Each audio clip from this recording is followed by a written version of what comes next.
Join in whenever he gets here or Hello, gets everybody. home. Welcome back to our Rise of Tiamat homebrew campaign. I'm here with Chris, Nick, and Rebecca as we continue the fight against the Empire of the Dragon. Yay! So, previously, on our last session, the party had convinced a number of the council members to acquiesce to their requests. They managed to get Gilitornox released from prison. Yay, Gil! A sad bit that. They also managed to obtain a well-needed scroll, well-deserved scroll of regeneration that they used to restore Gilitornox's wing and his trust. Yay. Love you, buddy. The other thing they had discussed is there had been quite an upset last session as the players and characters realized that Baldur's Gate, which had been weakened by an attack from the Empire of the Dragon, but defended against by the heroes, had been taken over by another cult, the cult of Bahal. They had cults of Bahal had overthrew the government and in a people's revolt. Strangely enough, they managed to get the people to ally with them and take the city for their own. They had sent a ambassador known as Van Trell to negotiate on behalf of the new Baldur's Gate, the Valhallists. However, that did not go so well once he arrived because the party and their political machinations got Glatherstorm elected to that position. Let's see. Do I have the correct? Hold on. I may need to change notebooks here. Give me just a second.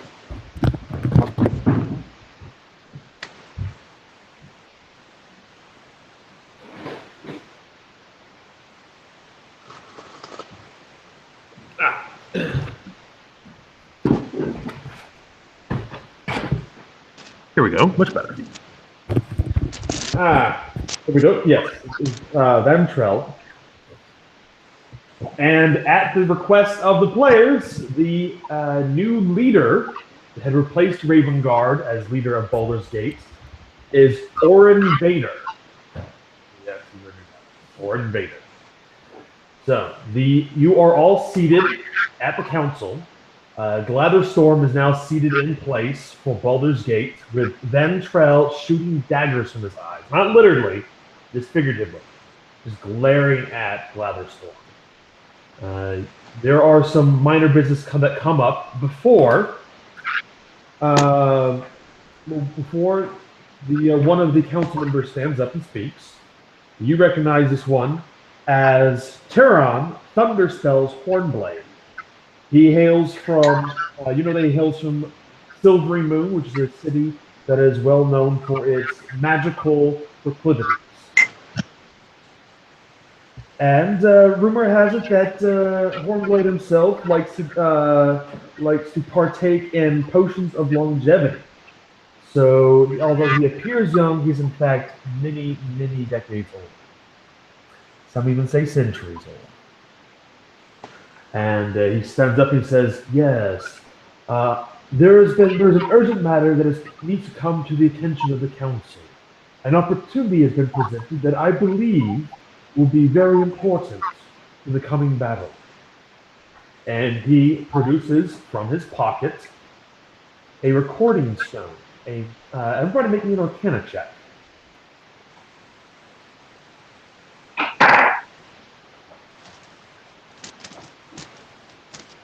Well,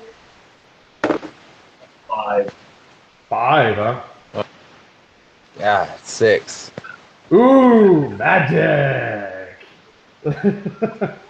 All right, so you see a spectral image of a tall, lean, gaunt man appear above the stone on the table. Thunderspell stands back, and you see that although the room was fairly well lit before, the bright image of this man now outline shadows as they splay and dance across the council chamber. The men in the image is wearing purple robes of the Empire of the Dragon. And let's see. And you hear him speak, and he says, "You don't know me, but we can help each other immeasurably. My name is Iskander, and I have made a terrible mistake in joining the cult of the dragon. The cult's horrifying plans are sure to bring doom to all, but I can stop those plans with your help. Rescue me from the cult's clutches, and I'll deliver you the prize, the blue dragon mask.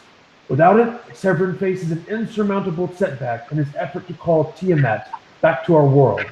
The mask is here in Zomdal's tower, being studied and guarded by only a handful of wizards, including myself. The danger of my treason becoming known grows with each passing day. If I am discovered, I'll surely be killed. Please hurry." And with that, the illusion peters out, and Hornblade picks the stone back up. And he says, "These dragon masks are the key to opening a portal to the Nine Hells to summon forth Tiamat. If we can get a hold of even one of them in our possession, we can prevent this disaster from taking place. Do you believe that it is worth it?" And he gestures, he looks around the room, and you are free to speak up if you so wish. Let's do it. It seems like a pretty powerful lead that really can't be ignored. And Silverleaf says, "Yes, yes, indeed, Smite. Tagwin, I understand that you are quick and ready to help, but there are other things that we must consider as well.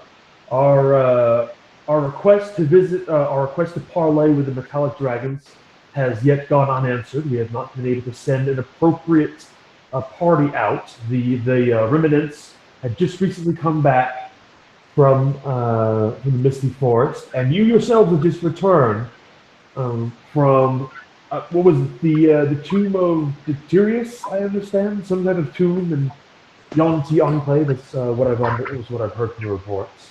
Yes, lady, that is correct. Can we send a remnant to talk to the metallic dragons, because that is also an important mission? But I think preventing Tiamat's rise is like everyone's ultimate goal, so we need to go get that mask. Would it be a good idea to send a remnant to go talk to the metallic dragon? She says, "You have a very good point, Master of the North." Rian Nightshade then speaks at the moment, and she says, "There is another matter to consider. I know all of you find it distasteful, but there are allies that can be had in many places in the world, including the nation of Thay." And you hear a couple of the people around the table grumbled, and you hear Onthar slam his fist against the table and says, "No, that is not acceptable. I will not allow it." Do you recall the information about the nation of Thay? Right. You make me a religion check. Bunch of scheming wizard bastards. Oh, it gets better than that. You remember? What's your passive religion check? Tell you all kinds about it with my religion check. Yeah, what'd you get? 18. Yeah, it's as a paladin of Kalimvor, it's painfully obvious to you, or painfully glaring to you, because Thay is ruled by a lich. Zastan has sit on the throne of Thay for centuries, and he operates a bureaucracy that punishes people who do not embrace undeath onto themselves in order to rise up the ranks. So many of the highest bureaucratic positions in Thay are in fact liches or undead of some kind. They use zombies to work their crops because you just give them orders. They use whites as guards and protection. Basically, it is a country that has industrialized necromancy. So when we go get the blue mask, and then we deal with those friendly folks at a later point, like maybe on the way back from grabbing the mask. So you have a choice here. This is the last opportunity to take the Metallic Dragons mission. After this, their extension of Parlay ends. Can we go talk to the Metallic Dragons and then go to the keep where the Blue Dragon's mask is? Are they at all in the same direction? That sounds like a plan. If you'd like to do that, you may. Okay, yeah, let's do that. So you can go and parlay with the Metallic Dragons on the way to Xanthar's Keep. Perfect. Oh yeah. But you won't be able to take back any information or put to use anything that you find until you actually get back to Waterdeep. So, for instance, if you do work out a deal with the Metallic Dragons, it won't go into effect until you actually go back for another council meeting. Yeah, but can't we send word, like, with a bird, or... No, this requires actual diplomatic negotiations. What you Like can if we do say instead is Ladies. you can decide a mission to go on, and you can and the remnants will have an option to go to either to Thay or to the Metallic Dragons. So you could do that if you wish, if you want to get the Metallic Dragons aid sooner rather than later. Okay. But whichever one that you send the remnants to, you will not be able to entreat the other. So that's the choice that you have. Do you go yourself to parlay with the dragons, or to Thay before going to? I think we can parlay with the dragon, and that's more powerful. Yeah, I like parlay. Yeah. I like the idea of parlaying with the dragons on the way to Xanthar's Keep. Hello, Justin. Welcome. Yep. Whose duck fart is that? My phone's beeping. I don't know why. I'm on my phone instead of my computer. I'm just gonna go get my computer. Sorry. All right. So yeah, the way this is going to work is you decide to go to Xanthar's Keep, and one of the remnant will go to another mission. So you can get 2 out of the 3. Which ones did you want to do? The dragons at the mask. Yeah. What was that? Yeah. The Metallic Dragon parlay and the Blue Dragon mask. All right. Let's see. There is also Rian also says there's one more matter to consider. I have been approached by an individual. His name is Lord Volmer. He is disinclined to. All right, who is that? It's Smiley. You gotta get that under control. Yeah. Like, Where was I? Yes. So it says that Lord Volmer is a private noble, and he does not wish to speak in front of the council at large, but he'd be willing to speak with a smaller contingent. Would anybody wish to speak to him before departing? So you also have a chance to speak to this mysterious Lord Volmer, if you so wish. Do we know about him or where he came from? He is apparently offering his aid in the coming battle against Emperor Severin and the Cult of the Dragon. Do we have any idea what he wants in exchange? No, we have no idea what his deal is. You want to go talk to this gentleman? sure. Yeah, let's go talk to him. All righty. I think Smike should talk to him. Smite? Sure, that sounds great. All right, so so we decided where you're going to go. Later that evening, after the night has fallen, you are all led out to a tent. One of the Zentarum has brought you out a little ways out from the city where a tent has been erected, and you can see. Make me a wisdom perception check. You see, there's a light inside the tent. Anyone? Yep. Anyway. Wisdom. Wisdom perception, yes. 16. Ooh, 19. All right. So you're all very perceptive. You see that there's a candle that flickers, and it is an odd hue of red. It's not the reddish orange you see from a candlelight, but it's like a deep, almost barium type red, like of a menacing red. And sharp shadows move back and forth across the image of across the edge of the tent. You can see that there are a number of torches that have been staked out in a pattern outside the gate. Make me a religion check.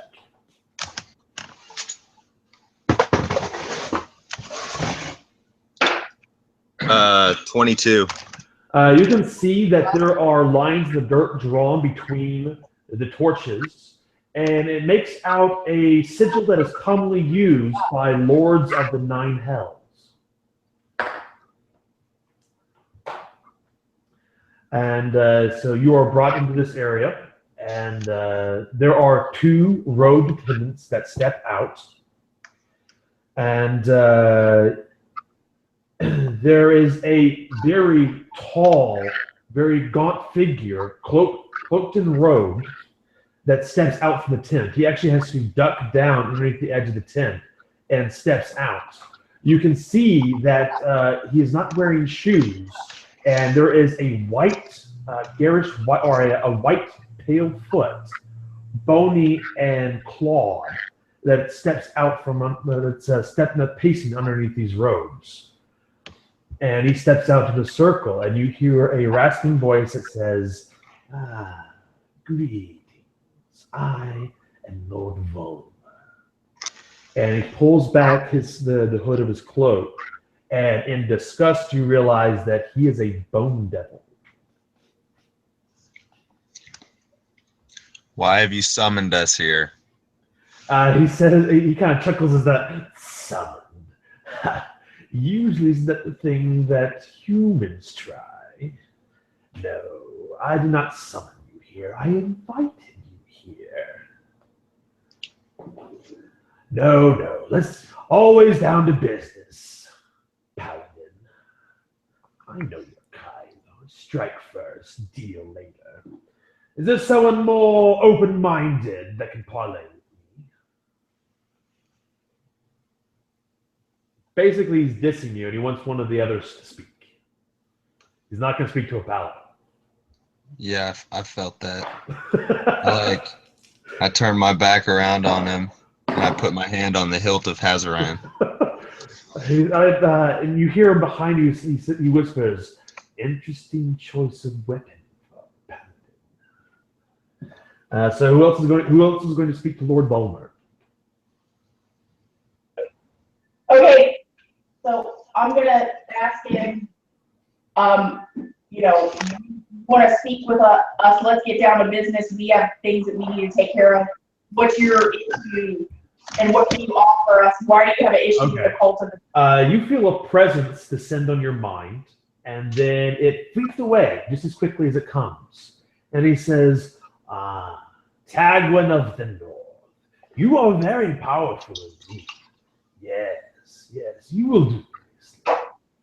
It comes to my attention that Tiamat is seeking to escape the Nine Hells.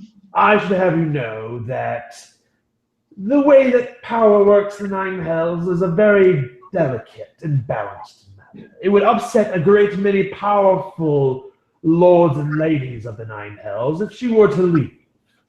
So, I entreat with you that if you were to prevent her from entering the mortal realm, you would or be able to somehow by miracle chance, return her to her prison, you would have very powerful allies in the lower realms, including myself.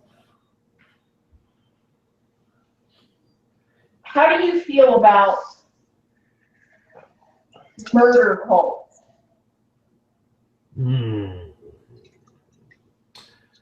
Murder cults. Sometimes wasteful, sometimes useful. So, could you perhaps help us remove murder cultists from Boulder's Gate? A deal, exquisite. Tell me, what is it that you're offering in return for this? Oh, well, you just asked me for help, dude. You just asked me for help. Certainly. Yeah, In exchange for fighting and preventing the escape of Tiamat from her prison, I am willing to lend you use of my soldiers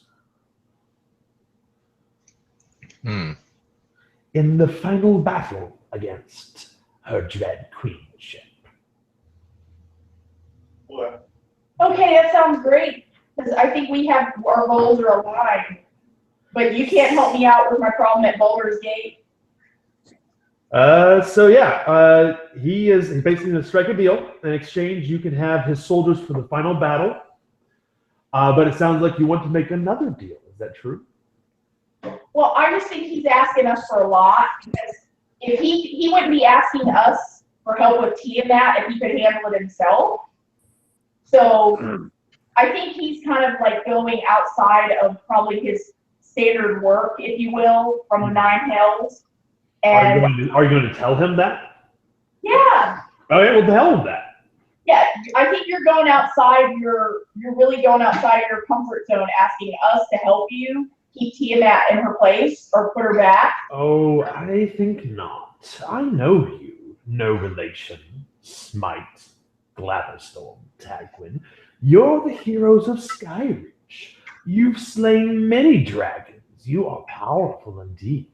Certainly an ally such as yourself would be a boon to me, and I am willing to offer power in return. Power of my arms, that is. I think that's real great and awesome, but we also need to take care of this problem at Boulder's Gate. Never do yourself what you can delegate out to others.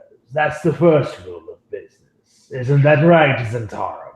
And the Zentarum aide, like, his eyes pop open. He shakes his head up and down real quick. And he says, yes, good lad. And he tosses him a gold piece. All right, so what do you guys want to do? Do you want to just accept this guy's help, or how are we going to leave this? What does Bone Devil's army consist of? Oh, are you talking to him now? He says, the paladin speaks. Tell me.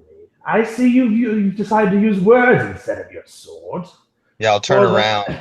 For that, I believe that earns you an answer. I have a number of bearded devils, bob devils, and even bobbles at your disposal. Do you have any of them 2 Chains devils? You wish for some of my lieutenants as well? If it keeps the Dread Queen in her prison, I will acquiesce. Okay, that sounds good.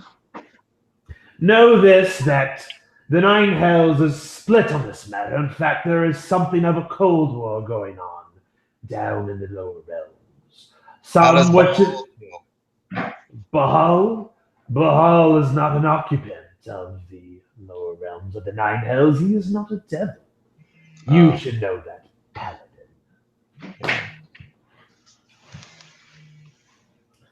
So yeah.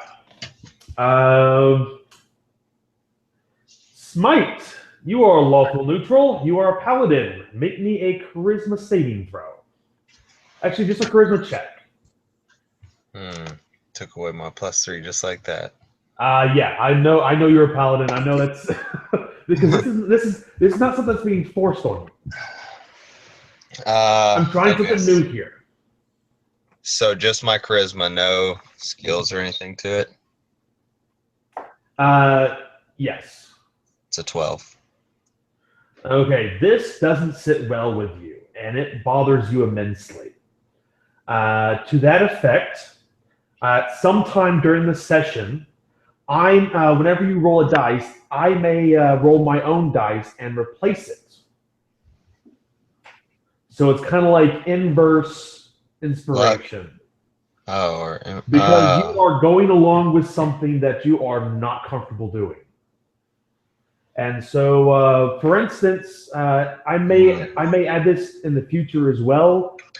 If you do something that breaks your bond, or if you do something that is against your personality, or that you decide that to min-max over role-playing elements, you can do that. It's fine. You just have to make a DC 15 charisma check in order not to get the penalty.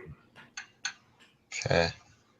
So I'm trying to because also in the same regard, you can negate this if you do something to get inspiration. That is, if you act on your role-playing points in a way that doesn't benefit you mechanically or hinders you, mechanically. Yeah. All right. So that's going to be on your mind until I spend the anti-inspiration. I don't know what to call it. But anyway.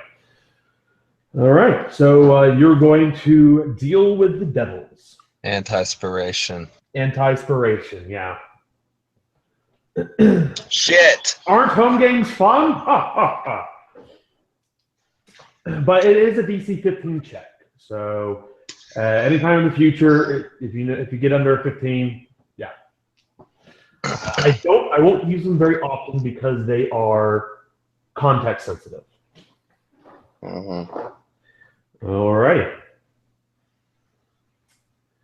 So after you finish up that, you head on your way to. Did you want to go first? Did you want to speak with the metallic dragons, or did you want to go to Zorthal's keep, Zorthal's tower? We had to talk to the metallic dragons because isn't time running out to parlay with them? It is indeed. We go to we'll go get the mask first, and on our way back. Gilatornox looks over at you and says, "I can only carry 2 people at the same time. How are you going to get the other 2 out of here?" Owls. Owls? All right. Yeah. All right. So, is there anything that you wanted to buy in Waterdeep before you head out?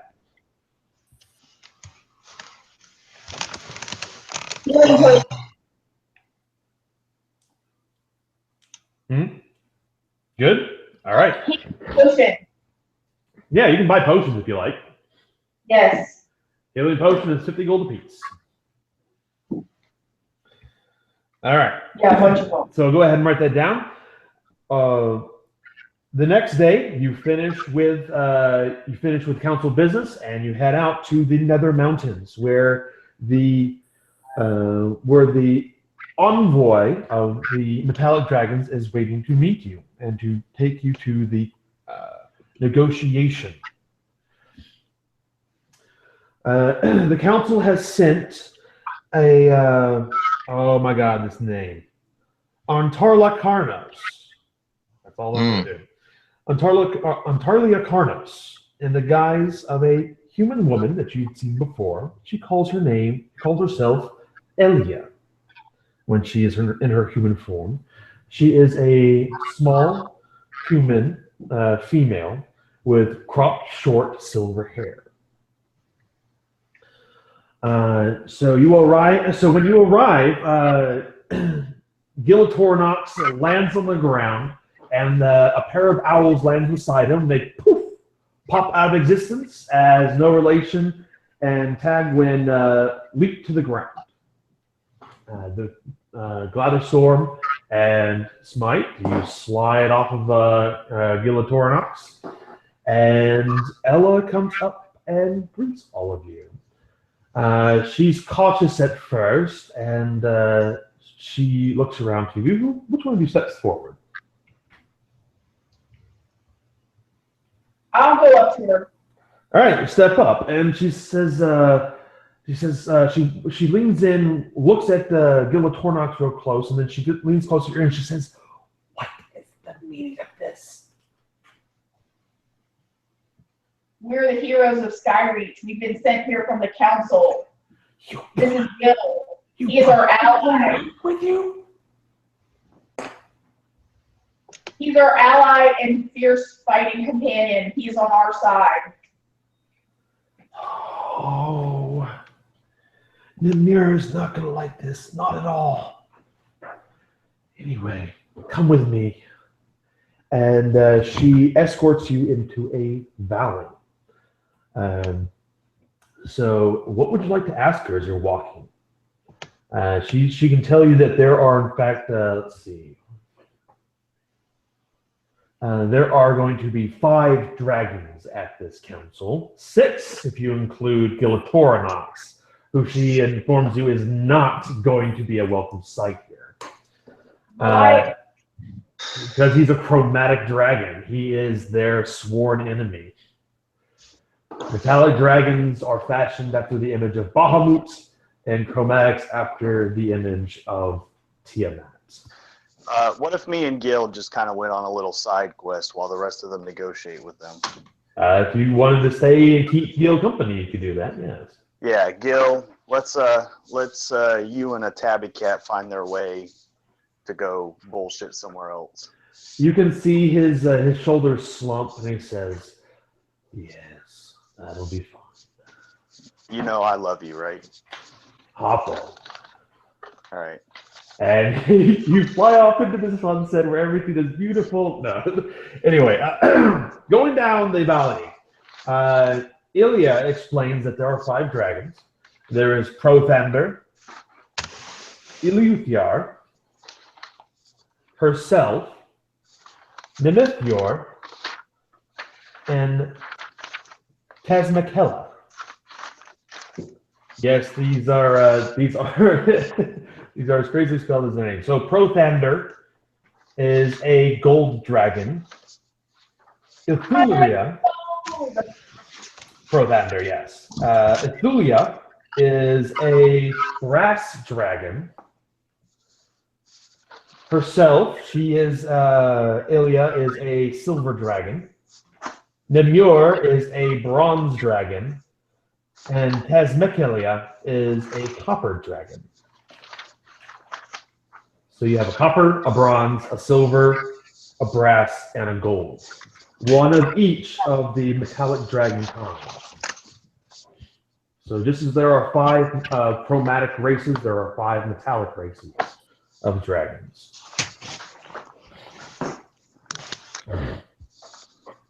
You are led into a large clearing at the bottom of this valley. There are 5 large rocks that have stayed out, and they have been basking in the sunlight, and they're quite warm. You can see already that Illyria is already here, as well as Tasmakella. They are laying in the sunlight, slowly warming themselves, and it's basking warm. And Ilya leaps into the air, and with a flash of bright light, turns into a silver dragon, wheels about, and lands on one of the rock croppings. And yes, her fins are slowly drifting in the breeze. In the distance, you can see 2 more dragons. It takes only a few minutes for them to fly in, circle around, and land on their 2 remaining outcroppings. And Artarkili Karmos, I'm just going to call her Ilya from now on because that is insane. All right. Ilya says, brothers, sisters, the small folk have gathered here before us to ask us of our aid. You all know of the encroaching danger of our chromatic brethren. And also, they have formed alliances with humanoids of many races and many peoples, and they are slowly taking over the land. Though we are few, we must help these people. Who would like to introduce themselves? Well, it's only me and Mike, really. Yeah. Hello, And Louderstorm. Dragon. That was fun.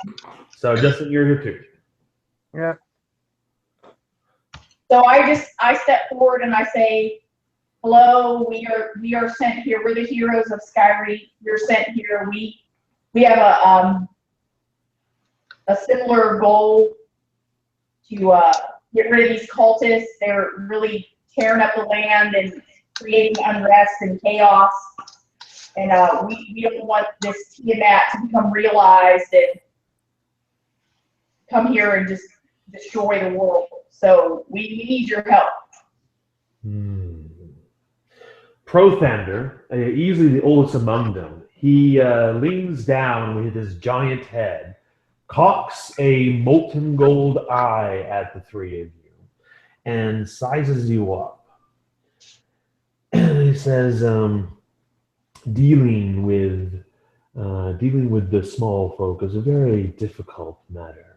There are so many different kinds of you, of so many different minds. You are fractured and fractured, and sometimes and often leaderless. Some of you seek to strive towards a goal, and some of you seek to prevent it. And this behavior has even now befallen a behavior that even dragons are familiar with. So I do see a certain camaraderie there.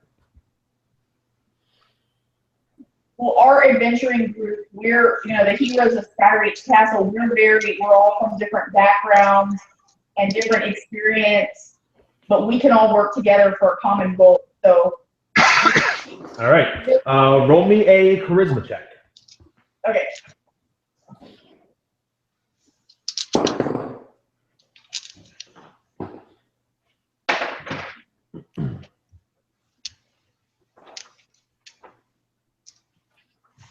What'd you get?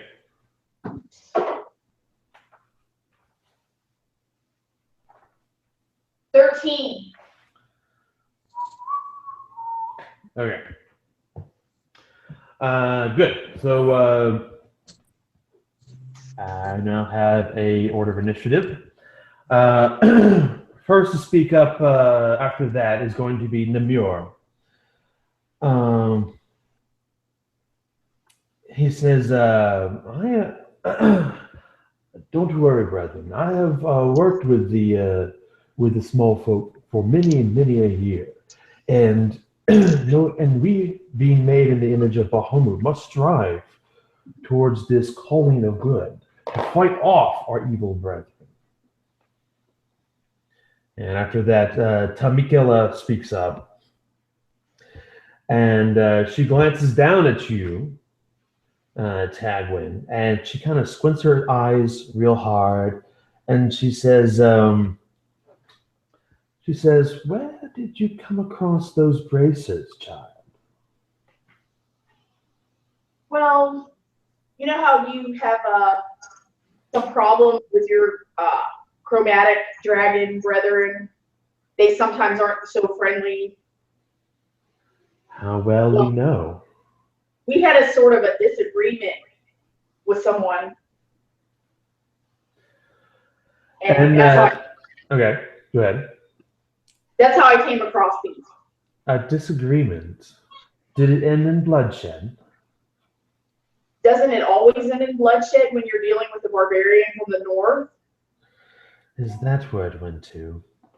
She looks down and she inspects the etching and the calligraphy on the braces. She says, "This was stolen from me almost 200 years ago. It was once a part of my hoard." I wasn't alive 200 years ago, and I feel I don't blame you, child, but I would like to see them return to their proper place. Yeah, but I think I need them to fight this fight that we're trying to have. I'm not as powerful as you. They were ungainfully taken in the first place. They are my property by right. Well, I have taken care of the individual that took them from you. Okay. You can rest assured with that. She's not going to force you to take them. But you can tell that she is not pleased by this. She's actually make me a charisma check.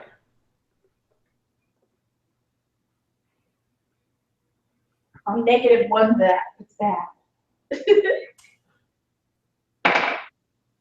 1. Okay. So yeah, she guilts you. She got a 15 total.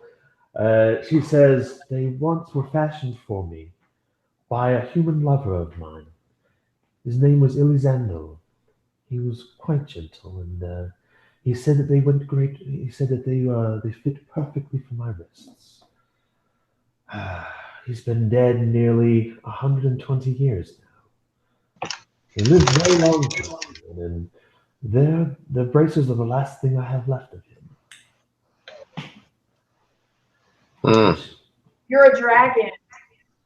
They can shapeshift into human form. It's, in fact, make me a history check.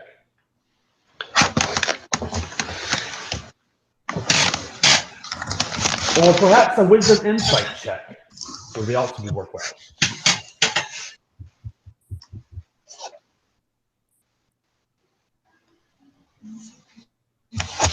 What did you guys get? I got a 12. Okay. Ladder Storm, Smite. I got a 19. All right. Yeah, like I said, you can either use history, you can use intelligence history, or wisdom insight for this. How about this?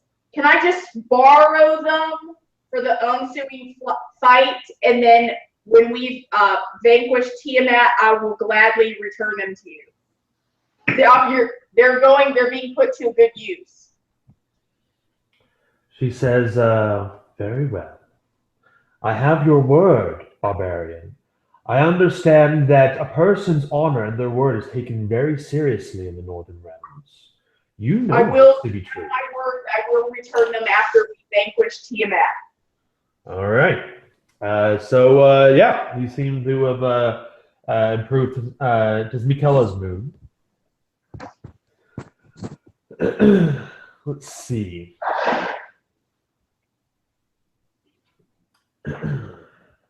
Hey, did you still want my wisdom?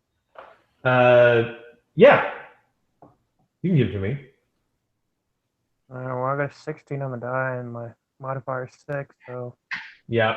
22. So, that's really high. Smite and Glatterstorm, you can instantly tell that she has a fondness for humans, and by her mannerisms, she has obviously spent a great deal of time amongst them. What you know of dragons, she's easily 400 or 500 years old herself, and might have had many lovers in that time. It's probably part of how she collects her hoard is that she keeps mementos, magical, non-magical in nature, as they grow up and have, because she's had many lives, many different human consorts, and she feels strongly for all of them.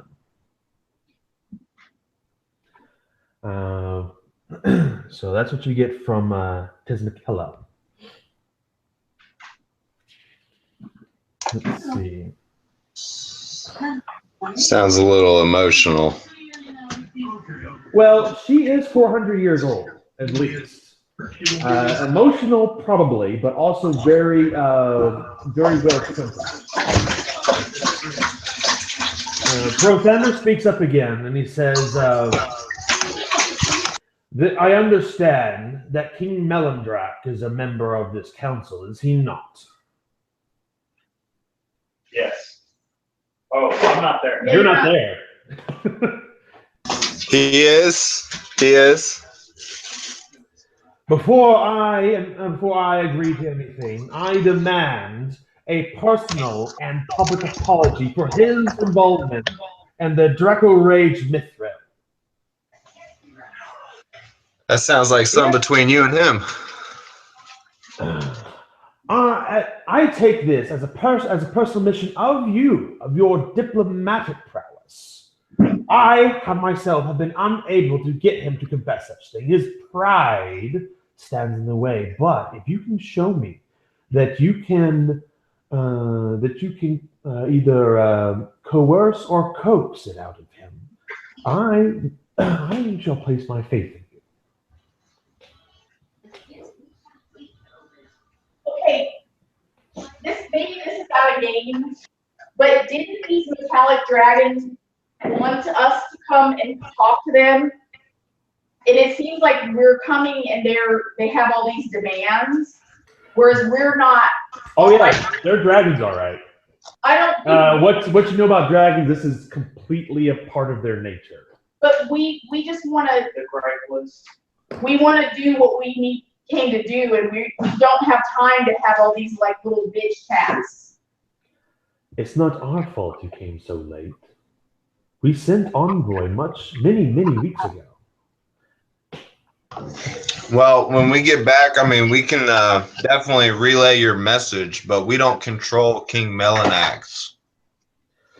Very well. However, we shall go forward on the premise that you shall concede to these requests. And Prothander kind of settles back on his haunches a bit and relaxes as Elia continues. And she says, going forth, we can assist in various forms. We can protect trade routes, we can protect locations, but we do not have enough dragons to protect everyone. So where would you like us to divert our efforts? And so here's the part where you get to play strategy. Each council member has their own interests. You have enough resources to assign dragons to 5 of them. So currently, that gives you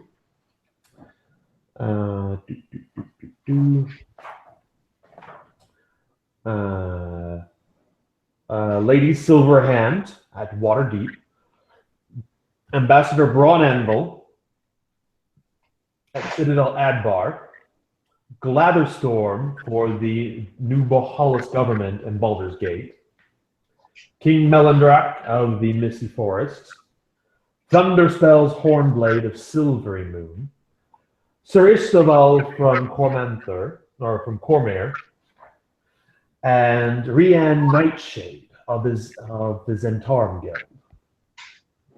Of those, you can assign dragon escorts and assistants to 5 of them. There's also Delon Winterhound of the Emerald Enclave, Unthar Frum of the Order of the Gauntlets, and Ramelia Haventree of the Harpers. So I believe it's 11 total.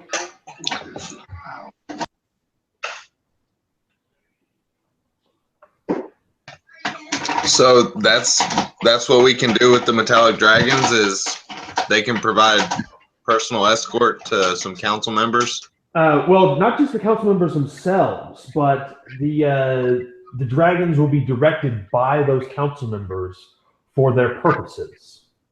I say we give them all to Lady Silverleaf and let her do with them. All 5 of them, huh?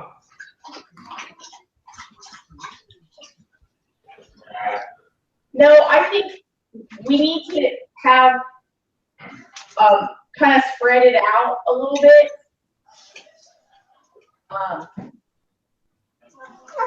Basically, who is going to be the best faction in a fight against Tiamat? Like, we need to divide it that way. Like, who has? They will, of course, all join you on the final battle at the Well of Dragons. But in the support efforts leading up to the final assault, where should they go to? I think it's important to protect the trade routes. That's important. Because I probably should mention this earlier, but you do know that the Empire is getting more brazen. And instead of after their defeat at Baldur's Gate, they have shied away from all-out assaults and have switched to raiding tactics. They will fly with great speed on the backs of dragons, land, destroy and take supplies, and then retreat immediately. So let's yeah. assign a dragon to the trade. Cowards. Let's do that. But efficient cowards. Guerrilla warfare doesn't make you a coward; it makes you smart. Let's ask The murder cleric says. So yes, Rebecca. let's ask one of the dragons to go with Silverhand to see what assistance she needs. I also think, you know how like those murder people, they kind of snuck in, and we need someone to help us with gathering intelligence, almost like a spy. So set a double agent in there. Not a double agent, but just so we need someone to spy on the activities of the cultists. We need help with that, gaining intel, like subterfuge and knowing what their plans are and the back and forth. That's really key. That's something we don't have a lot.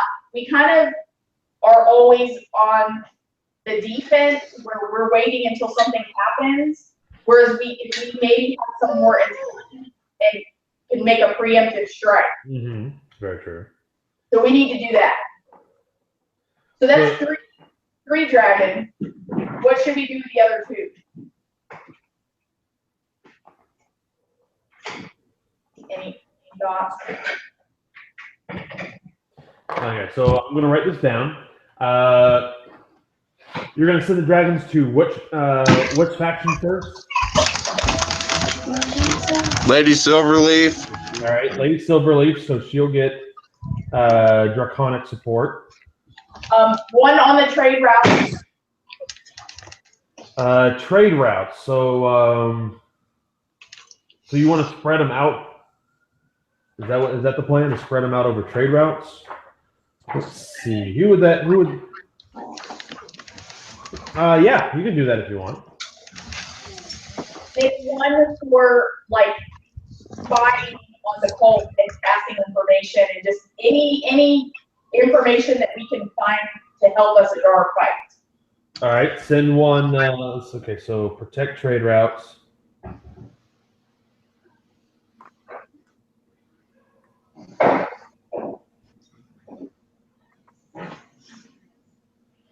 Let's see. Information gathering. Yes. In Baldur's Gate.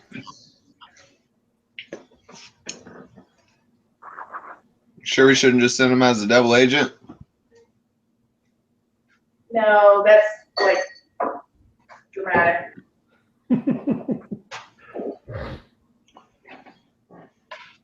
All right. Strategically, what is our weakest front or position or place?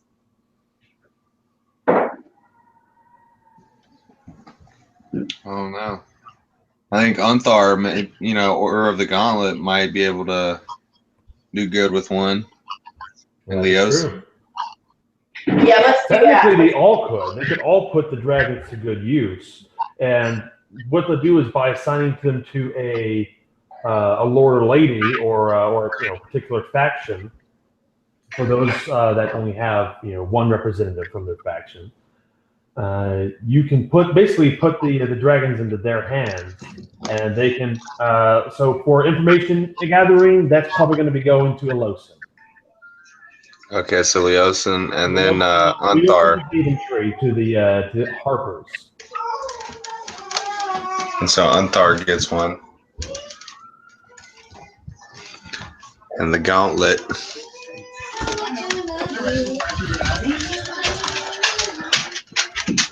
Okay, so we have one left.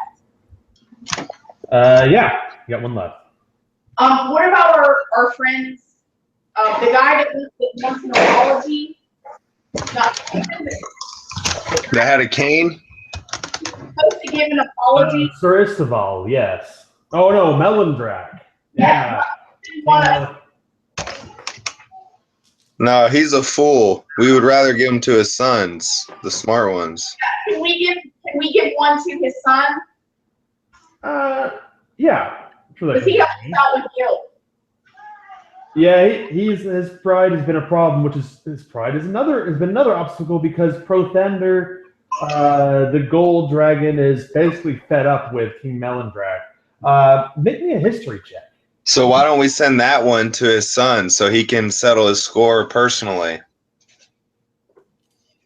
Well, what you do is you would send the dragons to King Melindrak's kingdom, and they would assist with what they can there. So make me a history check. You mentioned a Draco Rage Mithril. It kind of tugs at the edge of your mind. Everybody make me a history check. Yeah. It did tug at the edge of my mind when you said that. 7. Yeah, not Smite's mind. What about the It other just two? tugged at the edge of it, and then I Right scratched. after the year, yeah. I lost it. Dagwin. What check do you want me to do? I'm sorry. Intelligence history. I'm cooking dinner. Either intelligence history or charisma history. 12. 12? Okay. What about you, Justin?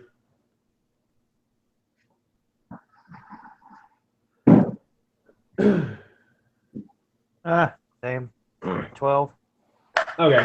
So you know that the Draco Rage Mithril was a magic that was fashioned by the elves.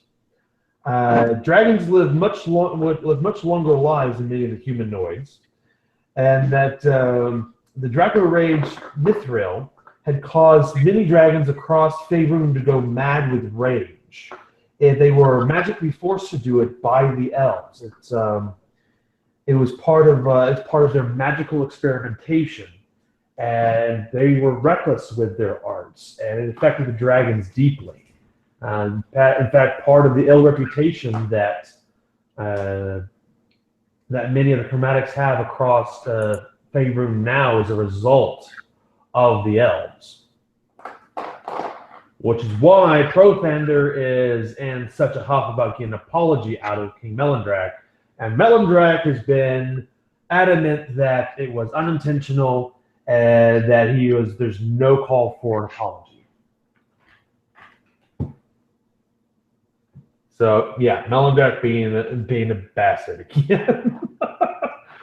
Anyway, he won't swallow his pride and apologize for it. He's not a very wise elf. Apparently not. Sorry, Mason. Or maybe he is very wise. However, his flaw is that he has a massive, stubborn ego, and it hinders him more than his other. It seems to hinder him more than his other qualities aid him. All right, and so that is it's like I said, it's very quick. You still have to. There are still a few things. You still have to get Melindrak to formally apologize on basically maybe a correspondence, a letter. Sometime will be enough where he writes it down and publicly apologizes on behalf of his entire kingdom for their wanton magical experimentation many hundreds of years ago. It's been a while. Basically Prothander is asking for reparations. We're gonna use the sun. Why can't we just send that dragon to Melindrak so he can confront him personally? Melindrak won't see him, which is part of the reason why you're here to negotiate between them. No, we're gonna use the sun to help get the dad to apologize. The son doesn't have the authority that Melindrak has, so you can. No, but the son can talk to his dad and be like, "Yo, you need to do this because we need this help." You probably could do that, and with the blow that Melindrak has suffered, the shame of realizing that the Navarin is the Green Worm Speaker was his own son, you might be able to use that to kind of pry the leverage you need out of him. Yeah, he definitely needs to do that. He's definitely not the same man he used to be after realizing that. You recognize that the council, he was a lot more, he was a lot less reserved. He snaps easily, he starts making more rash decisions, but he has stopped, but since then he has stopped barring your motions on the council. All right, there you go. Let's see.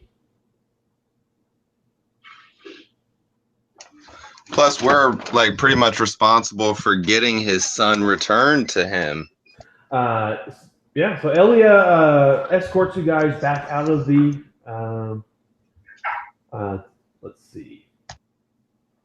She escorts you back out of the valley, and she opens up her knapsack and she says, "As a token of our goodwill and faith,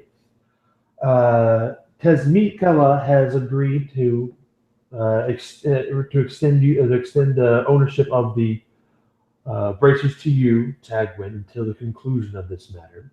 In addition, we would like to give you this."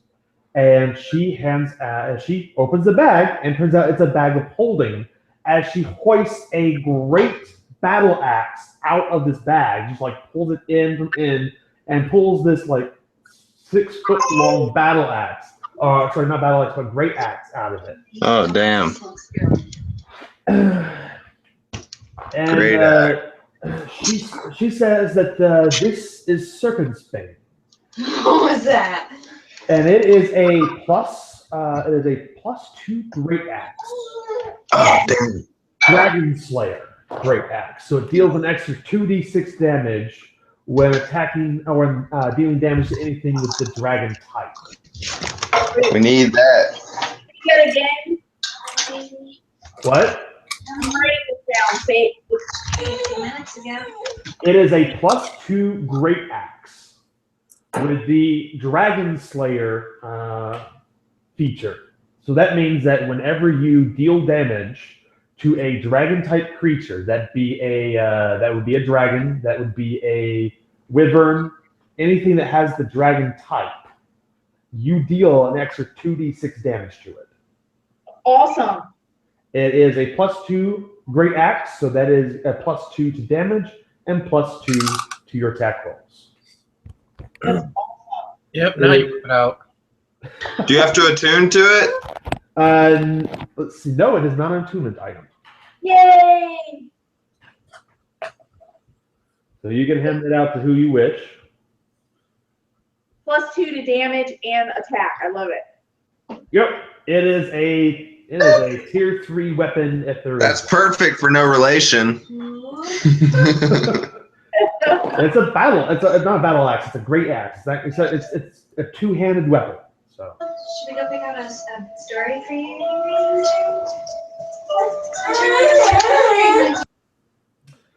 All right, on to Zombal's tower then. Yay! Yeah, let's kill some shit. Tagwin's got a shiny new friend. So who's gonna get the long sword? Longsword as well? Well, you wield them both at the same time.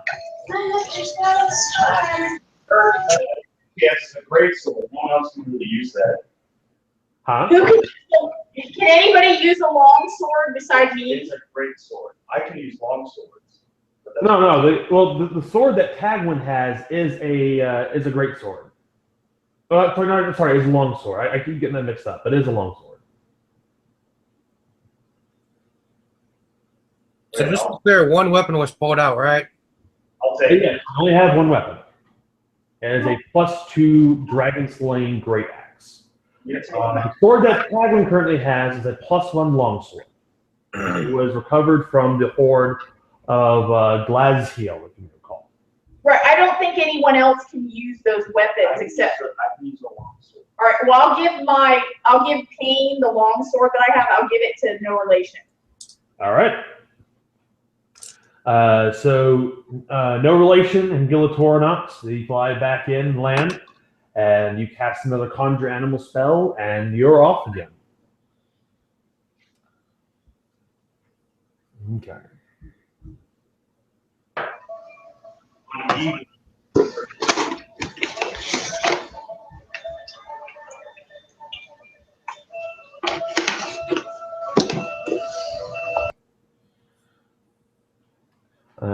So after a brief consulting your map, it takes you only a few days to get there. So you land in so you're flying overhead. You can see Zomthal's tower down below.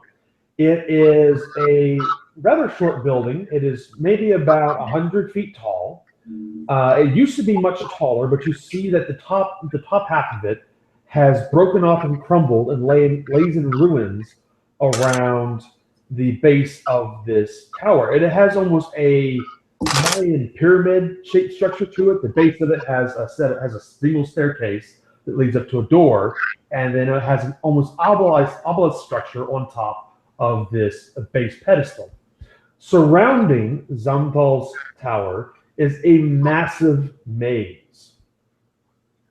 Flying overhead and looking down, you can see that the maze is ill kept and it's thickly overgrown.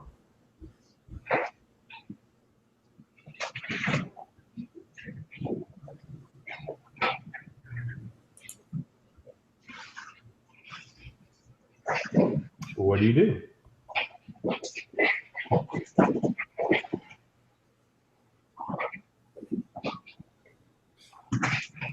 Can I have casted Find Steed at some point along our way? Do you have it at 4th level yet? No, I don't. I still don't have 4th level spells. All right. Well, then he's still land bound. Oh, we were flying? That's right. Yes. Okay, so I'll cast it now. All right. So Gonna take 10 minutes. Are you going to try to land in the village, or are you going to try to land next to the tower?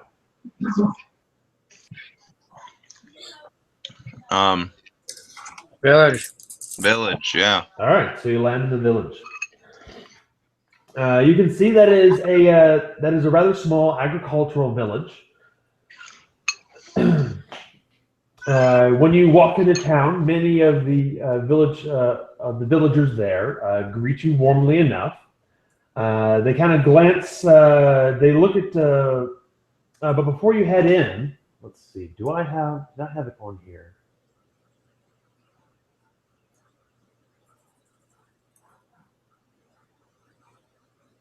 No.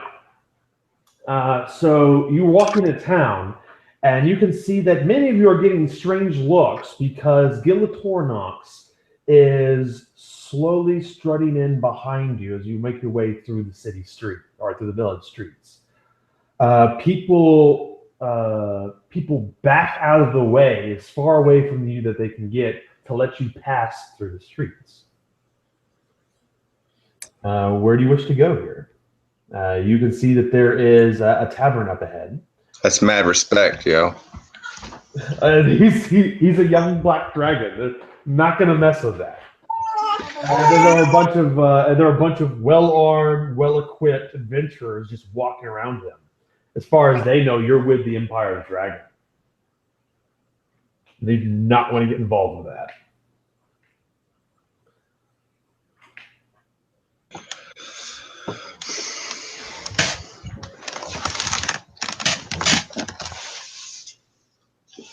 So where do you go now? Do you want to head straight to the straight to the maze surrounding the tower? Do you wish to go into the tavern and see if you can have a word and speak around? What is going to be your strategy from here?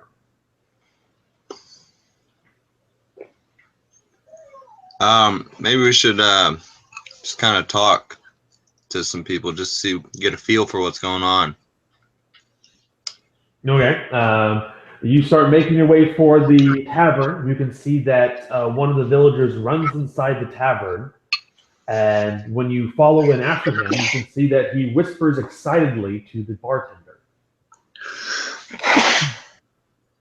And the bartender immediately starts pouring up 4 glasses of a keg from the very end of the row.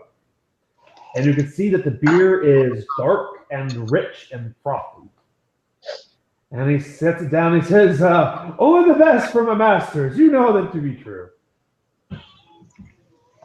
So what brings you this far north? I said we're here on business. I see. What can old Stebbs do for you?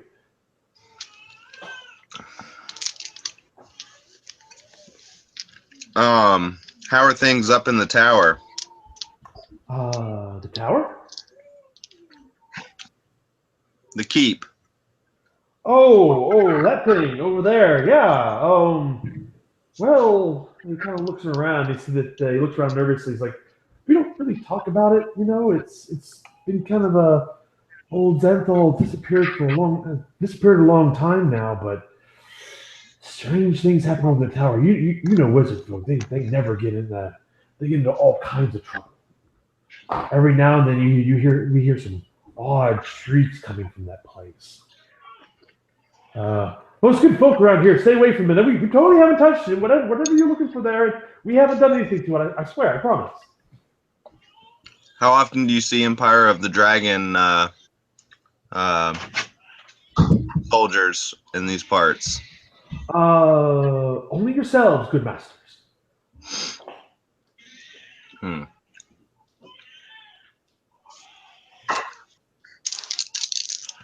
Let's see. I'm gonna roll something here.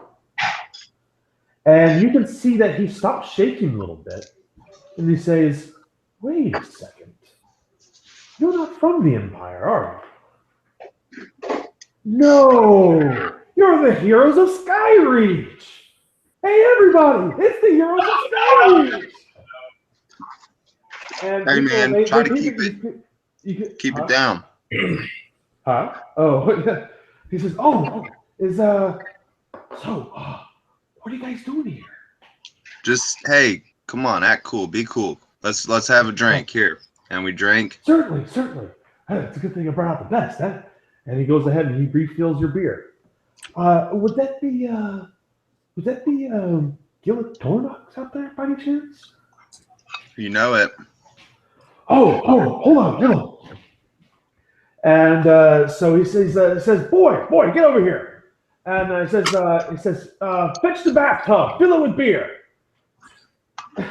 So they're going to fill this bathtub full of beer, and then two people are going to carry it out the door, and they're going to set it in front of Gilatornox. And does anybody want to go outside and see what happens?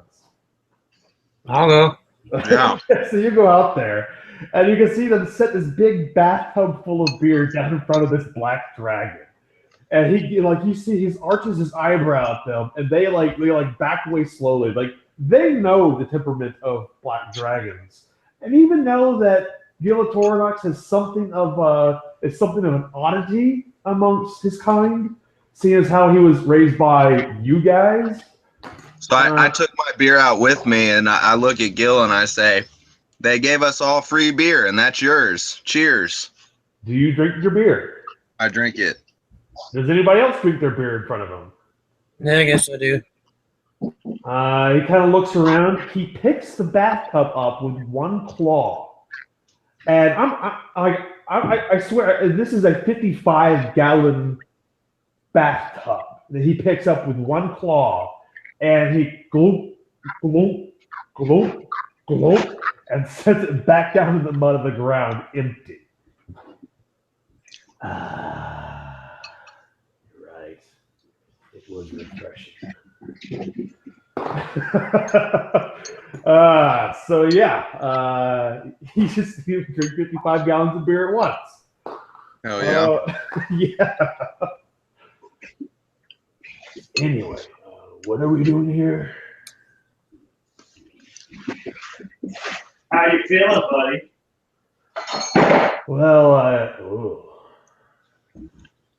he lets out a massive belch. And even like when he lets out a massive belch, you can smell something's caustic in the air, almost like bleach.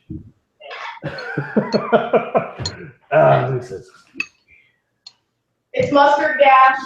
It's his acid breath. Yeah, it's a little. Anyway, so we'll say the bartender will be like, look, do us a favor. We're here on business. Just act like we were with the Empire and you know nothing about us. Okay. Well, I'll tell you what I know about the tower. Nobody goes up there. The traditional wisdom around the village is that it's cursed. People have attempted to walk through the maze and they're never seen again. We've even had people fly overhead, but once you actually if you fly over the maze and get to the tower, all of the entrances are magically protected by a barrier. We can't seem to get through it. Old Zonthal has sealed the place up tight. If there's anybody in there currently, we wouldn't know. But is there something particular you're looking for there? Or? No, we just have, there's not anything in particular we're looking for. We're just looking to mess up some of these cultists, our usual stuff. Yeah, just merely passing by and stopped here for, a bit of ale and a bit of information. Well, I would hurry. There's, some of the villagers have said that they've occasionally seen a large blue dragon fly over this area. We thank you for your your hospitality and information. Certainly. Martha, please bring our guests some food. And he goes around and shakes each one of your hand, and she brings down a leg of mutton and some bread rolls. And he hugs her and he says, "Well, heroes, if anybody can if anybody can end the curse up there, it can be you guys. Good luck. We'll do it, or we'll die trying." All right. So make your way to the maze. Yeah. As you walk up to the entrance of the maze, you can looking into the maze entrance itself. It appears that the maze is well kept and finely trimmed. Looking inside, you can see that So it's like a hedge maze. Yes, it's a hedge maze. Okay. Right now, the weather over Zonthar's tower is very cloudy. There's a drizzle of rain that passes through as the wind sweeps wave after wave of rain towards you. But you peer inside of the archway to the hedge maze and look up, and there are blue skies outside. It looks like this place is under some wizardry bullshit. Can dispel magic spell do anything? You don't know. You haven't tried it.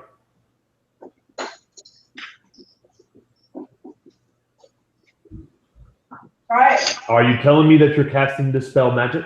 All right. So it says choose one creature, object, or magical effect. All right.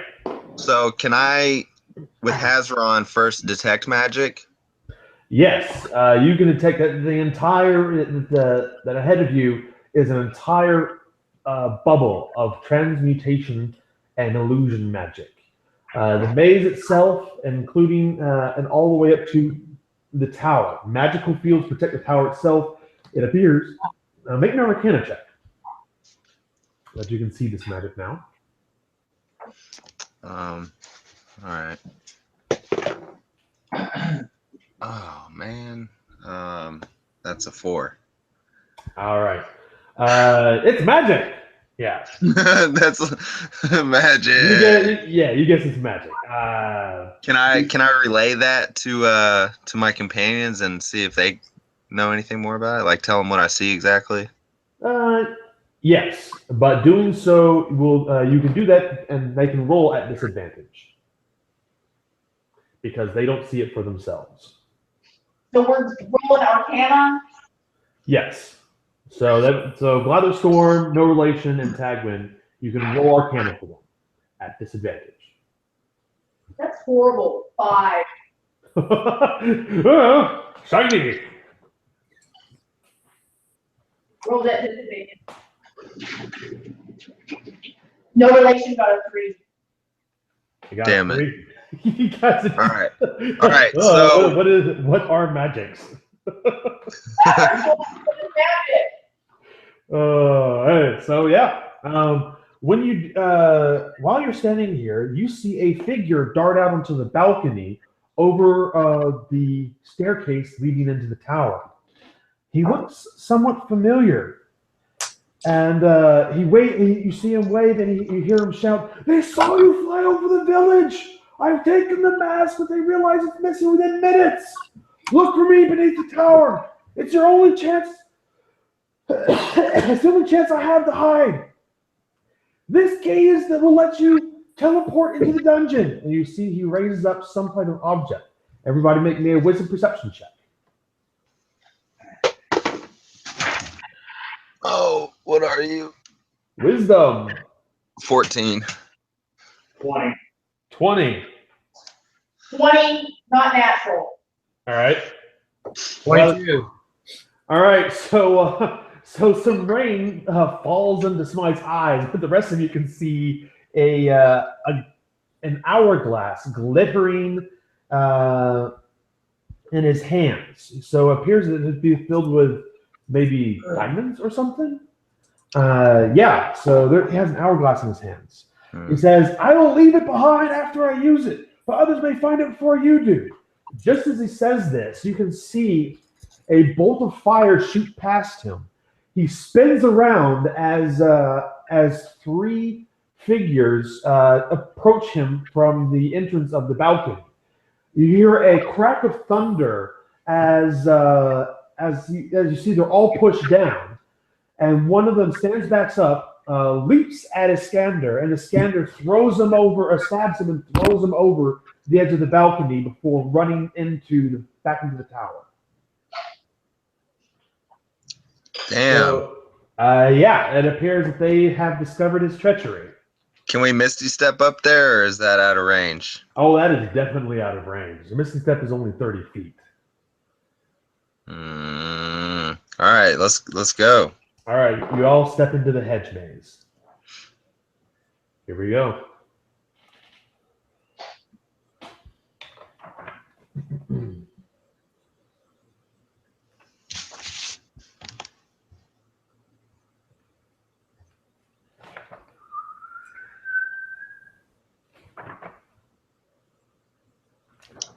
All right. You've entered an intersection. Let's see.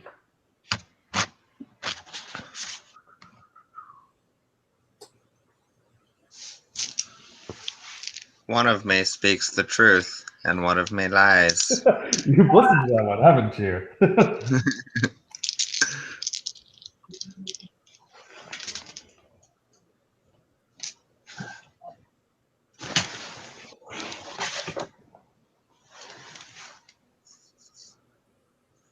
So, how many of you remember playing Legend of Zelda: Ocarina of Time? I know at least one of you have. Oh yeah, that was a good one. You remember navigating the Deku Forest, right? Yep. Guess what? Mm. You've entered an intersection where 8 paths converge symmetrically. So you have one ahead, one behind, left, right, and then at the corners. You can see Zanthal's tower dead ahead of you above the hedge wall, but the way the paths curve, there's no telling which one might lead to it.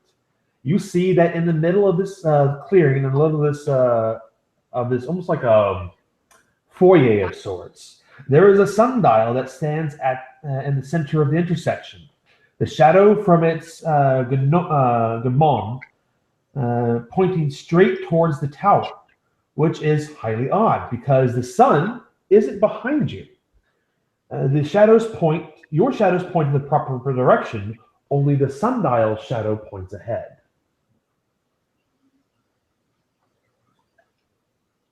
So everything's opposite. Huh? So yeah, head the opposite path, but we don't know which path is the. Can we chop through the hedges and just go straight toward it? Yeah, sure. Go ahead. So make me an attack roll, Tagwin. Do I sense danger if I attack these hedges? Yeah, you can. Would you like to use your new great axe? Yeah. All right. So you see that Tagwin is furiously hacking away at it, and she passes through the hedge. Do any of you follow her?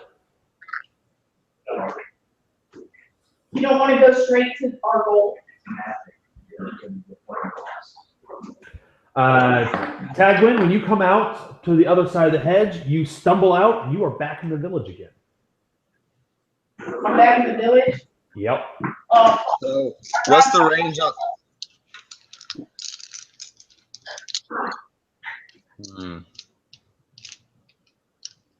All right, so the sundial. What's the range of the sundial? You see that it is the sundial itself is about 3 feet across. But what? How far away is that from us? Now you can walk right up to the sundial if you so wish. Okay. All right, you stand in front of the sundial. And it's pointing down one of these 8 paths. Yes, you can see that there is a single shadow pointing down one of the paths, and it does not match up with the shadows that with the direction of your own shadows. So it is oddly out of place. Oh, wow. So should we follow that shadow?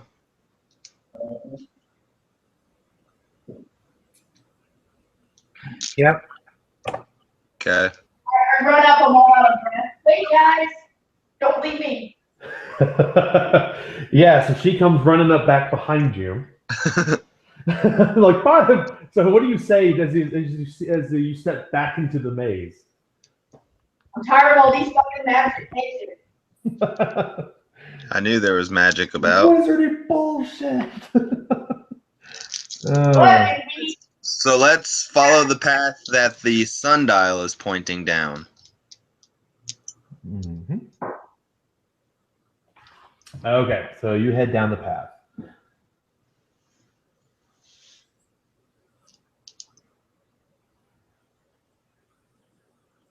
This is probably going to be bad. It's going to teach us a lesson. Well, first, You don't solve this puzzle like this.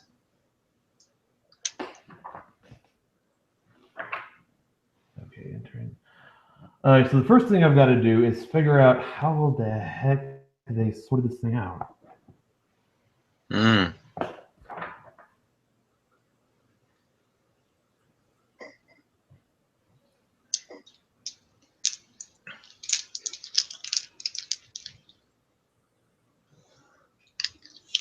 All right, just give me a second.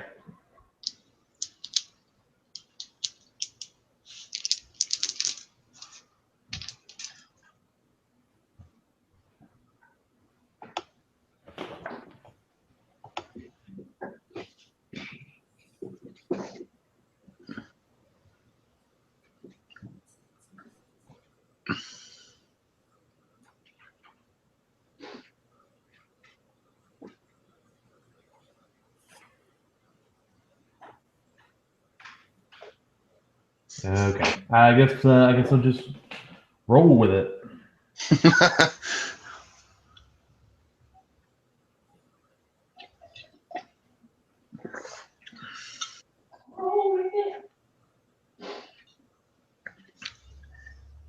Take us to the tower, Dungeon Master. All right, so here we go. So after a few minutes of following this path, you come find yourselves back at the sundial, Bitch. Son of a bitch. and you look down at the sundial, and you realize it's now pointing in 2 different directions. Ooh. Is one of the directions the same direction that it was in? One of the directions is the same direction. We'll call that straight ahead. The other direction is 90 degrees. Is at the 3 o'clock position. So if you think as ahead is 12, Yeah. you have 2. We have 1, 2, 3, 4, 5, 6, 7, 8, 9, 10, 11, 12. This one is pointing in the 3 o'clock direction. So should we follow that one? Look forward again. You notice it's pointing in both pointing at the 12 o'clock and the 3 o'clock position. So follow the 12 o'clock again? Yeah. Okay. Let's do that. All right. So you make your way. You start walking through the. Hold on. Ooh, that's not it. Start making your way through the hedge, and you come across a pool. Filling the center of this 80-foot square courtyard is a circular pool of water 60 feet across. The water is dark and murky and reduces visibility to about a foot. You see that a garnet gemstone hovers about 1 foot above the center of the pool. Another path leaves the area through the hedge through the hedge wall on the far side of the pool, directly opposite of where you have entered. We ignore the garnet. It's like some kind of siren or something. It's a trap. It's a trap. Is there a path to go right? No, there is only 2 exits to this room. There's back the way you came and the pathway on the other side. All right, so there's no way around the pool?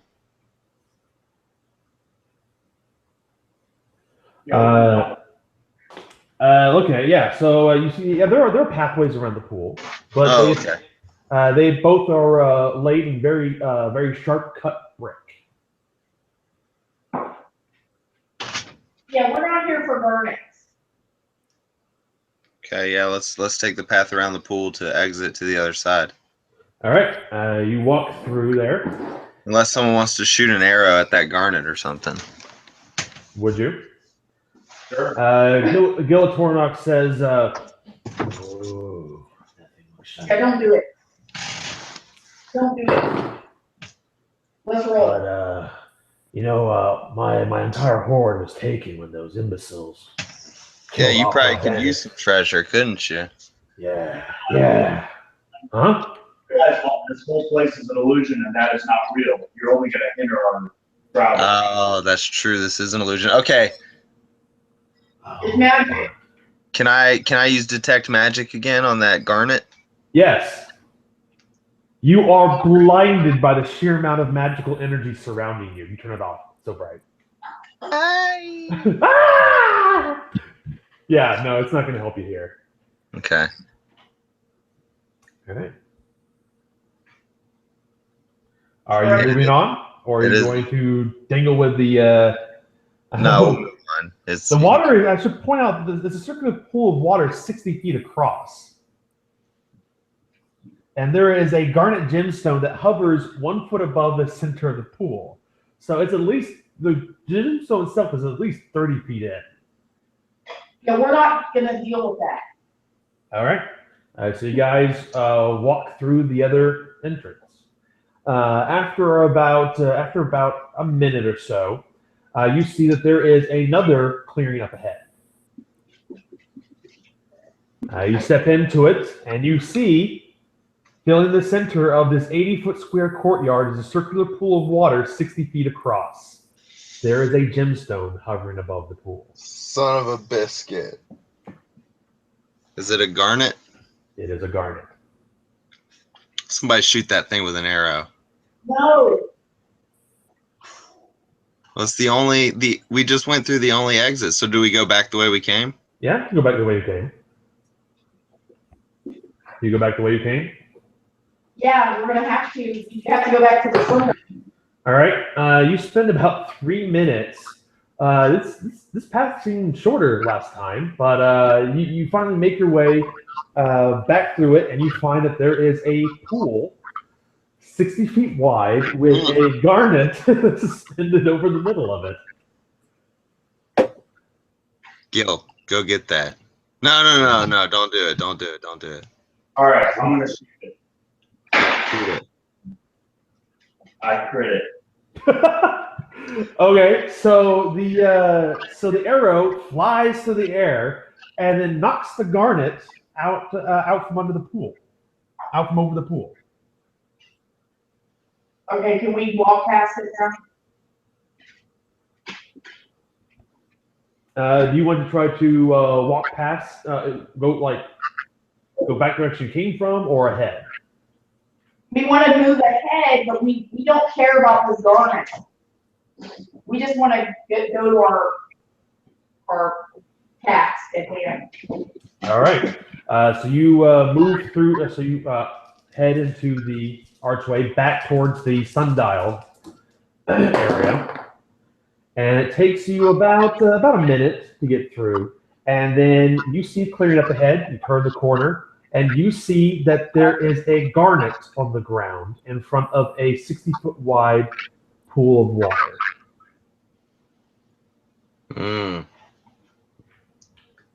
I'll pick it up. Roll initiative. I knew that was gonna happen. I did it anyway. Wizarding bullshit.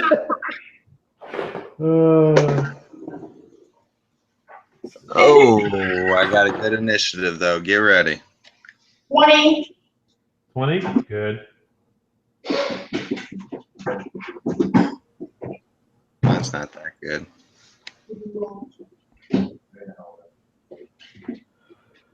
Let's see.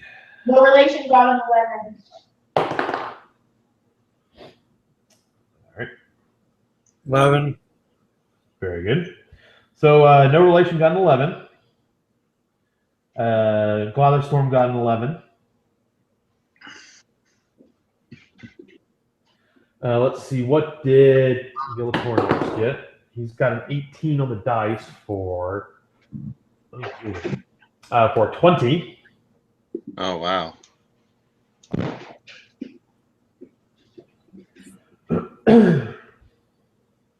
What did Tagwin get? 20. 20. All right. And Smite? 17. Get ready to party. All righty.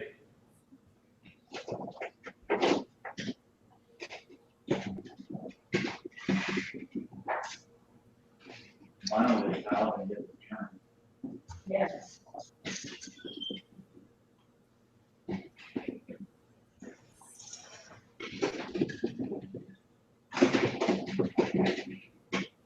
Alrighty, here we go.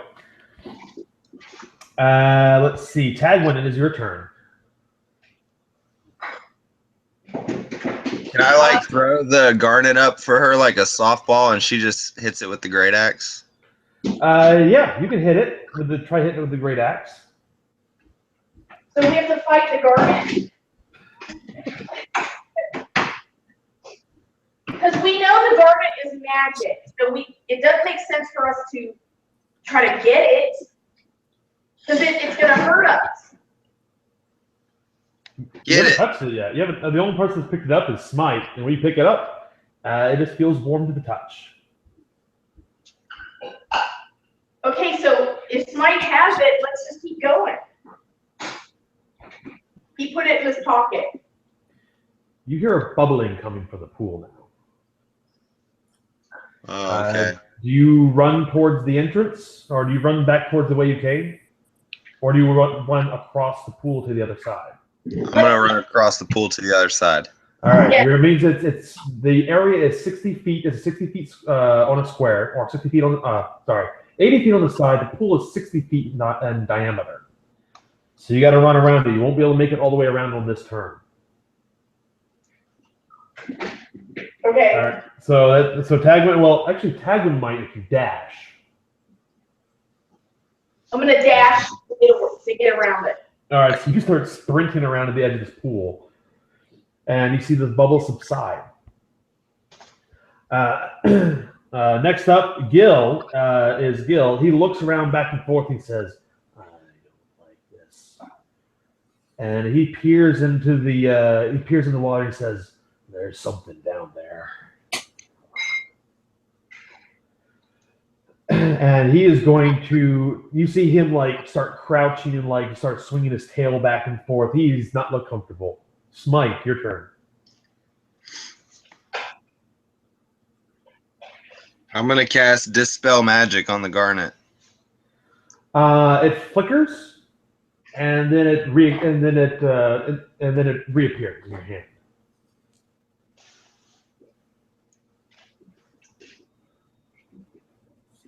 It appeared that the magic here is very powerful indeed.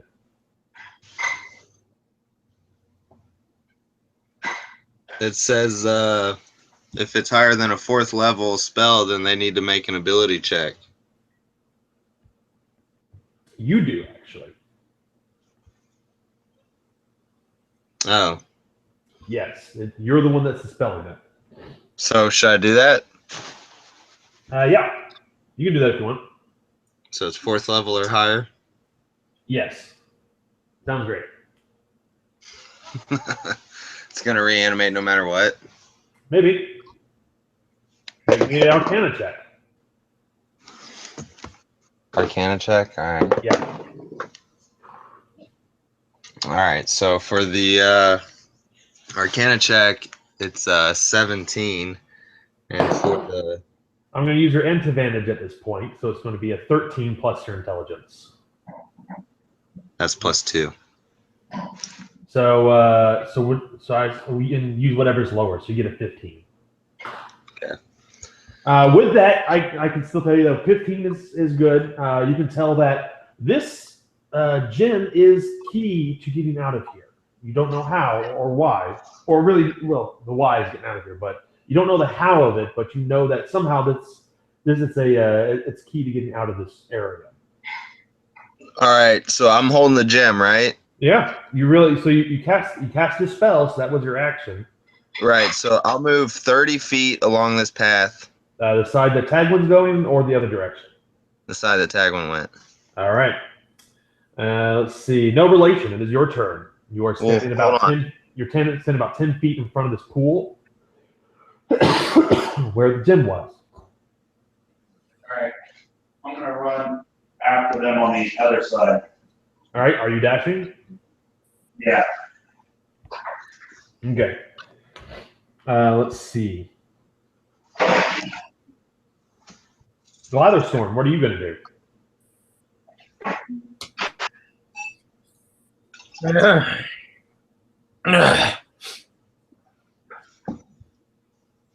I guess just run, dash. Dive into the pool. There's like 3 people talking. What happened? Dive into the pool. That seems relatively bad, but Yeah. Yes, that would be bad. Makes your murder god proud by murdering yourself. No. It's the only way your God will truly love you. That's harsh. We need him to heal us. Yeah, it's true. Let's see. So what do you do, Justin?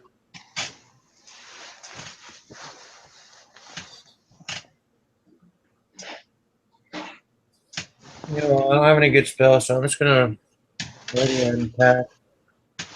You're going to what? Wait to attack? Ready. Oh, ready and attack. Okay. All right. So You staying put where you're at, or are you going to move down the path with us? Oh yeah, I'm definitely moving, but I'm just gonna ready in action. Which way are you moving? all right. So here we go.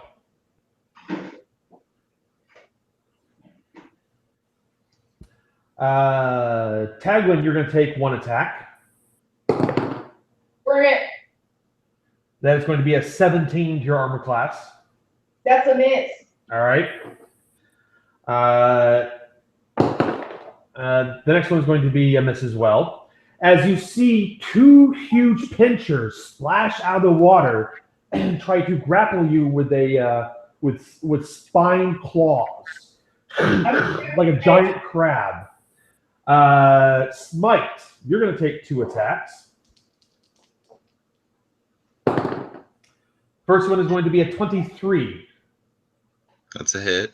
You're not so fast, so the claw reaches out and grabs you, and then you see from the edge of the water, you see all these little tips. They look like worms, and they slowly rise out of the water. And they begin to writhe and shake, and you see that as they get further out of the water, they're about a foot and a half long, and at the very base of it, you see this domed crustacean-like head. With 2 black beady eyes at the sides of it.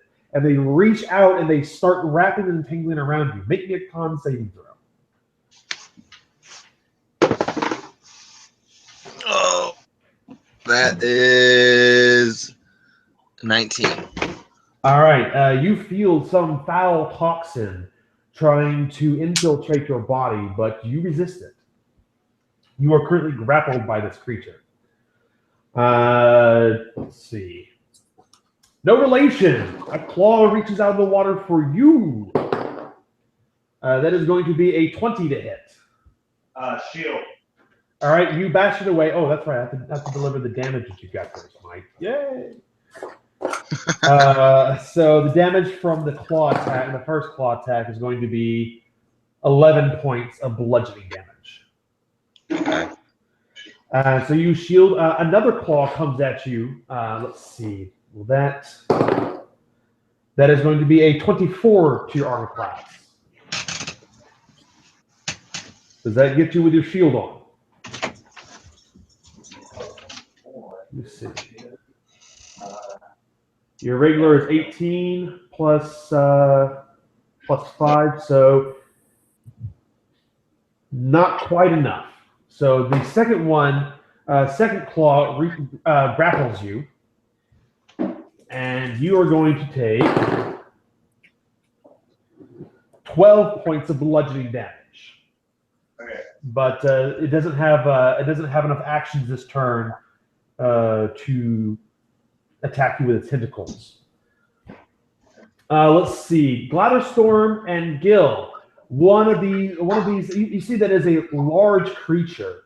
It has 4 crustacean-like legs and 2 huge pincers, and it crawls up out of the abyss towards you, and your ready actions go off. So Gil is going to use his acid breath. Get him. But you get an attack first, Justin. So what do you do? Warhammer. Warhammer! Strike it. Make an attack roll. Smite yells out, "Get him, Glither Song." And then I flip on the bird. Let's see. I got a 10 on the roll. 17, 18. That'll hit.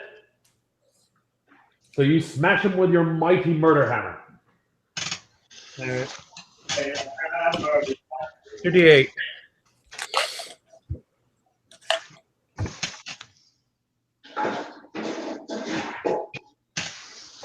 And they're both 6s, so 12, 15, 16.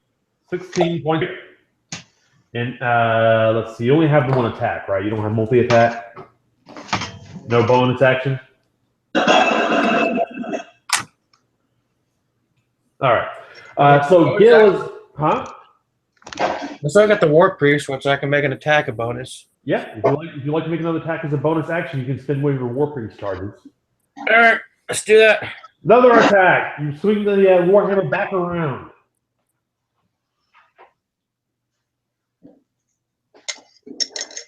As you cry out, "Let go of my best friend."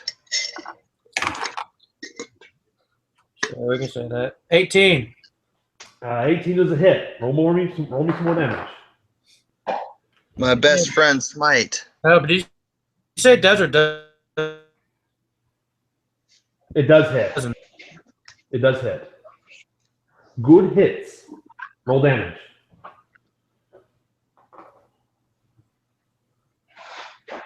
Never mind. Never mind. Okay. Well, if you don't want to deal damage, then... I said that one was crap. I got a 1, so that's 4.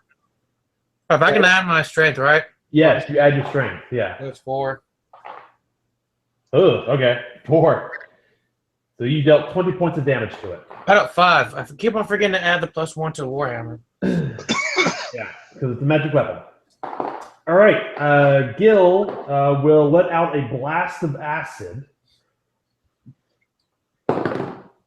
The chitinous creature will doesn't invade it, but they will take half damage from it. Oh. Because he makes his dex save.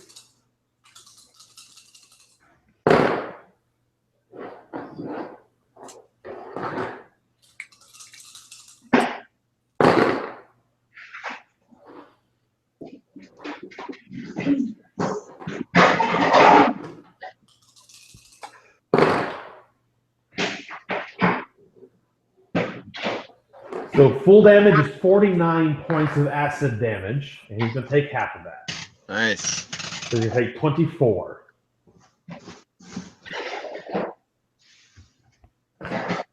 And then the creature will scuttle up to Gil, and it will start clamping him. Clamps.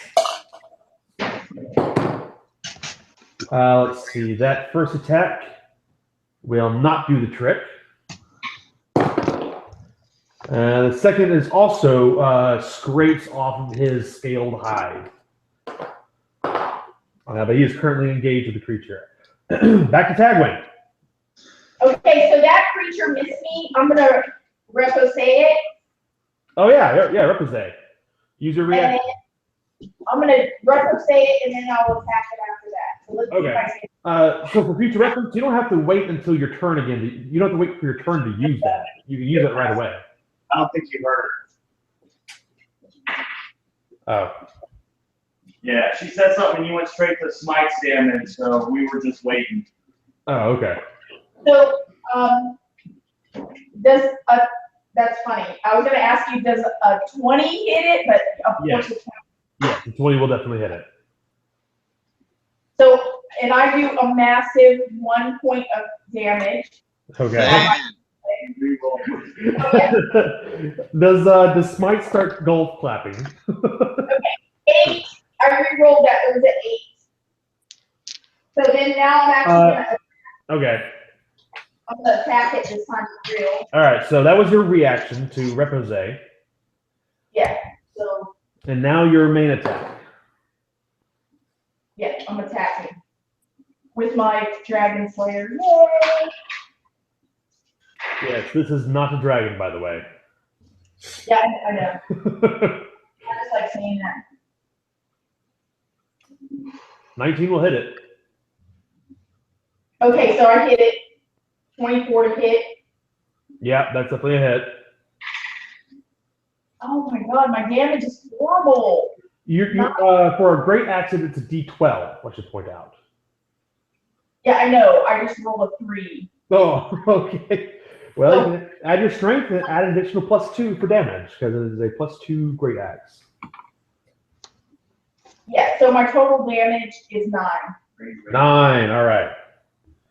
You also have extra attack, so you have one more attack.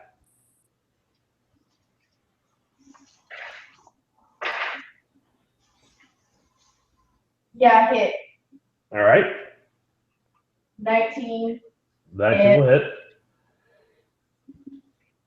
13 points of damage. Much better. All right. Bonus action for anything? No, I'm good. No, you're rolling rage damage. So you got a bonus action rage, will take 2 points off. Okay, yeah, I'm fine. Rage. All right. Go into a rage. I'm sorry I didn't say that before. All right. Gil is now Gil's turn. He's got this thing in his face. He is going to make 3 attacks. Let's see if his acid breath recharges. Yes, it does.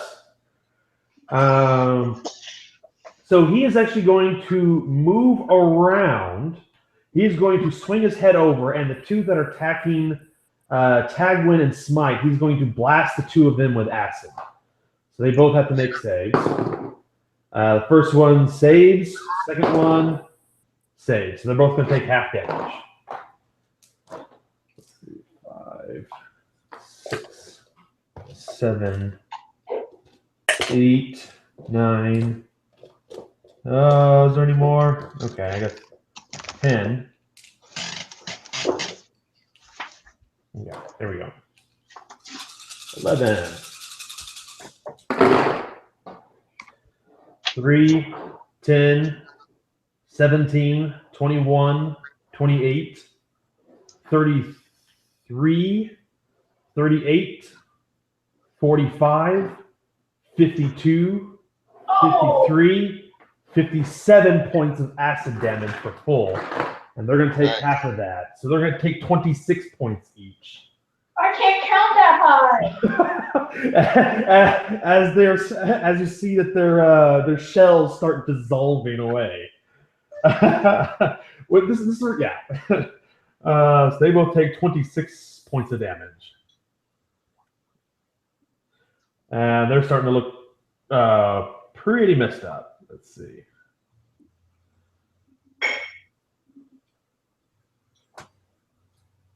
All right, one of them takes damage for the first time.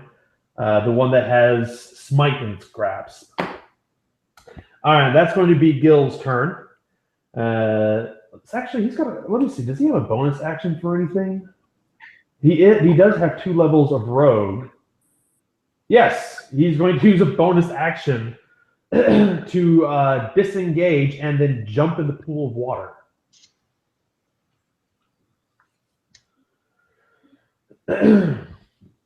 And he disappears. Let's see. Next up is Smite. You are grappled by this creature. All right. First, I will attack the creature that I'm grappled with. All right.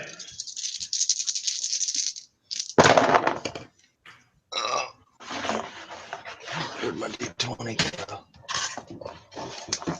There we go. It's gonna be 25 to hit.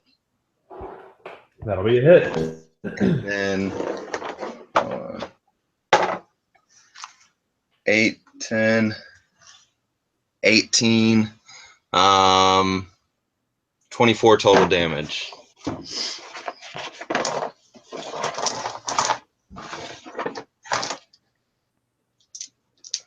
Okay. All right, and I'll use extra attack.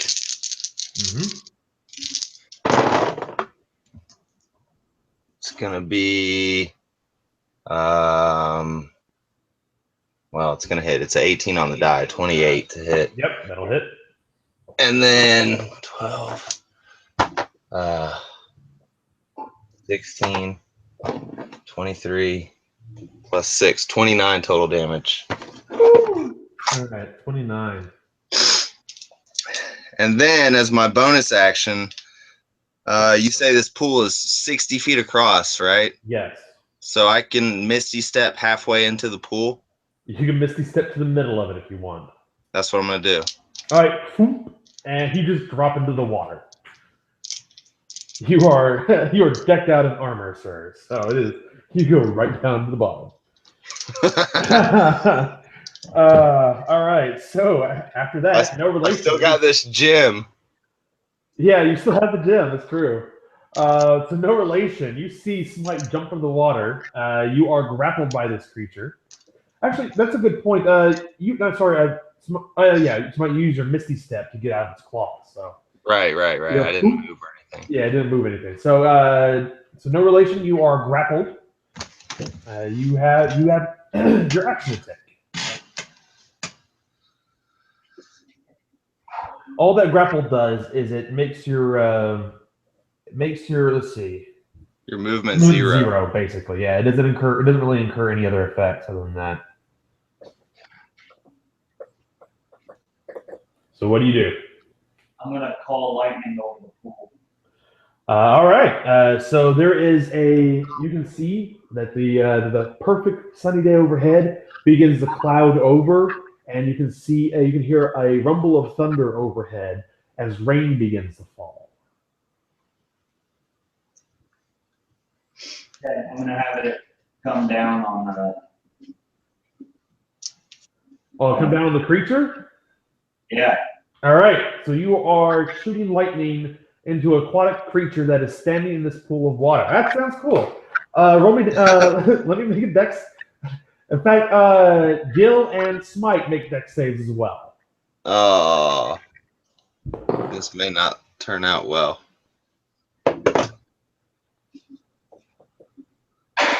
What's the save? I'm sure it's high. It's whatever. It's dexterity, and it's whatever. No relations. It's a 16. All right. The creature makes it. Let's see. Does Gil? Gil has advantage because he's got a level in. Okay, so yeah, Gil makes it. Just barely, though. Smite will fail. All right, so roll damage there. 19 for full. 19. Ugh. All right. So, if you say you take half, so that's going to be, we'll call it 9 points of damage. 19 doesn't split out evenly, so, and it's 19 for full.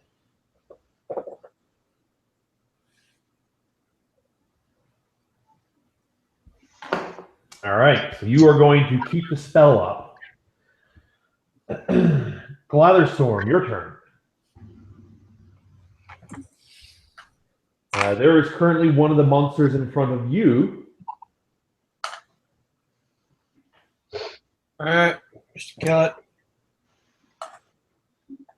Hold up, where's it at in health again? Hey, what? The one in front of me, where's that at in health again? Let's see. It's taken some damage. You got hit by the acid blast, and also got hit by you. All right, I'm assuming that's bruised. All right, I'm still gonna attack it. What? All right. Yeah, attack it. It's been attacked 3 times so far. All right, so give me some rolls. Give me a attack roll. Damn it, get an 8. Or not an 8, 12. Don't forget to add your modifiers. That was with the modifier. All right, it bounces off of its chitinous hide. Screw it. Let's use another war priest. All right, another expenditure. Take another roll.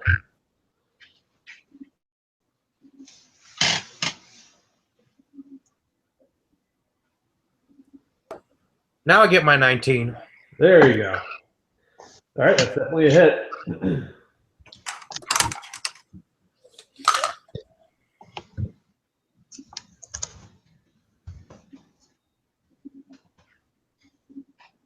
So what'd you get for damage?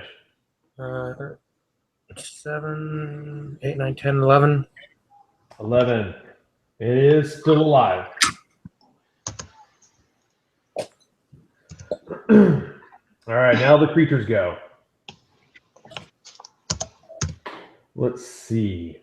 Now that there's nothing left in the creature's grasp, 2 of them descend on Tagwin. Are they rolling attack at disadvantage because I have my cloak on? They are, yes. So, but you haven't been hit yet by them. Okay. The first attack of 4 is going to be a 16, which misses. Second attack of 4 is going to miss as well, as you dodge it. The third attack is going to be a 7. Yeah, so 11, so that's going to be a miss. And the fourth one, you dodged a crit there, so that's good, as it misses you. Your cloak saved you from being decapitated. Yay. All right. No relation. The one that has you grappled is going to crush you with its pincer. That's going to be a 14 against your armor class.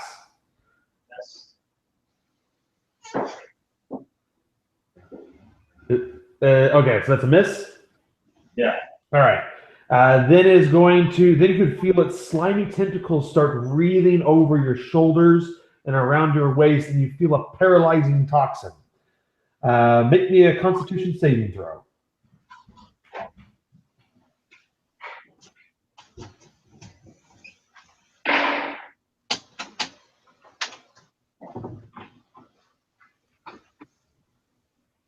$21. All right, you managed to stave off the effects of the toxin. Blatherstorm the creature in front of you is going to attack you twice. One is a crit fail, goes right over your head. The second is a 19 against your armor class.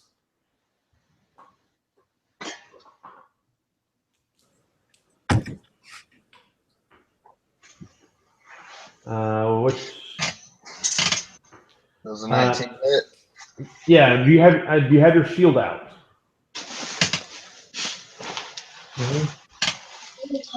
Okay. So you're going to take 10 points of bludgeoning damage as the creature grabs you and lifts you up into the air.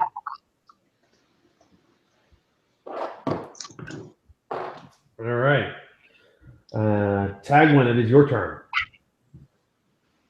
Okay, I want to attack this creature that I don't like.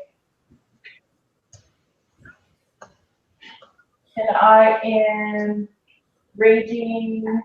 Yes. So you take half damage, and you also have your rage bonus damage. And my first attack I miss. All right. What is the number? I rolled a 9. Like I rolled a 3 plus my attack bonus. I made a 9. I missed. Okay. Let's see. You have with the magical great axe, your modifier is +9 though. It's 11. I still missed it. Yeah, 11's a miss. Okay, so my next attack, I hit it with a 27. Oh yeah. And my damage is 12. 12. All right. It's still rocking. You guess that you've bruised it at this point. Okay. They are tough mothers. All right, so they have you. There's one on either side of you at this point. And let's see. Are you going to try to run away from them, or are you going to continue being? You're currently engaged with them. Are you going to stay put where you are, or try to run? If I run away, I'll get another attack. Right? You'll provoke 2 opportunity attacks, 1 from each. So probably won't be a great idea to run at this point. Yeah. Although they have been able to hit for crap, so. Gil, it's going to be Gil's turn. He's going to use a bonus action to hide, and then he is going to spring up out of the water and attack the 2 that are, and attack one of the ones in front of Tagwin. He has advantage on his bite attack. He's going to use. That's going to be a hit. No critical though. Let's see, and for that, that's his bite is 2d10 plus 4 plus an additional 8 points of acid damage. And he is going to add sneak attack to this as well. So we're going to add another d6. So he's going to bite for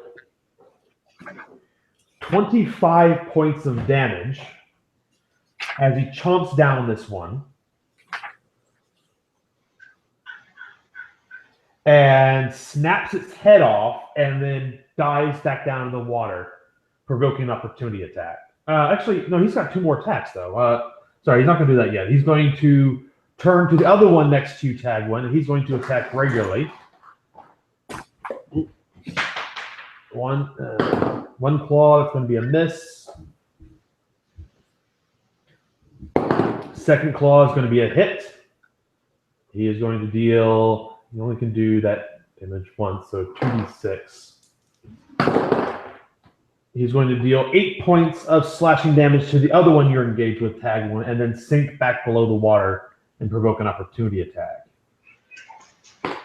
The crab-like monster will try to attack him and will miss because his armor class is just 1 shy.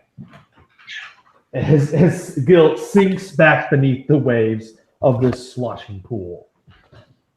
All right.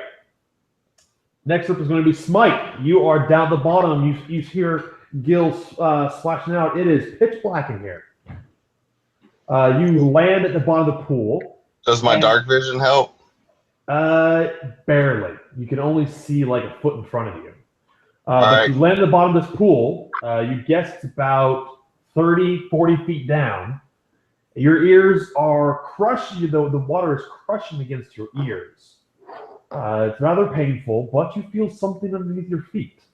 It feels rather like it's like sliding. It's rigid. Not quite sure what it is. Can I investigate it further? Let's see. How many rounds you've got? You got, I believe it's Constitution +3. Your Constitution modifier +3. My con is +2. All right, so you have up to 5 rounds that you can be down here. Now you are weighed down in armor, so actually swimming up to the top is going to be hella difficult for you. Yeah, I always have Misty Step though. You feel down here. You feel that there are several glass containers. You feel what appears to be a stick of some kind. It has a pattern that is laced over it. You also feel what appears to be a small dagger and 2 small orbs about the size of your fist.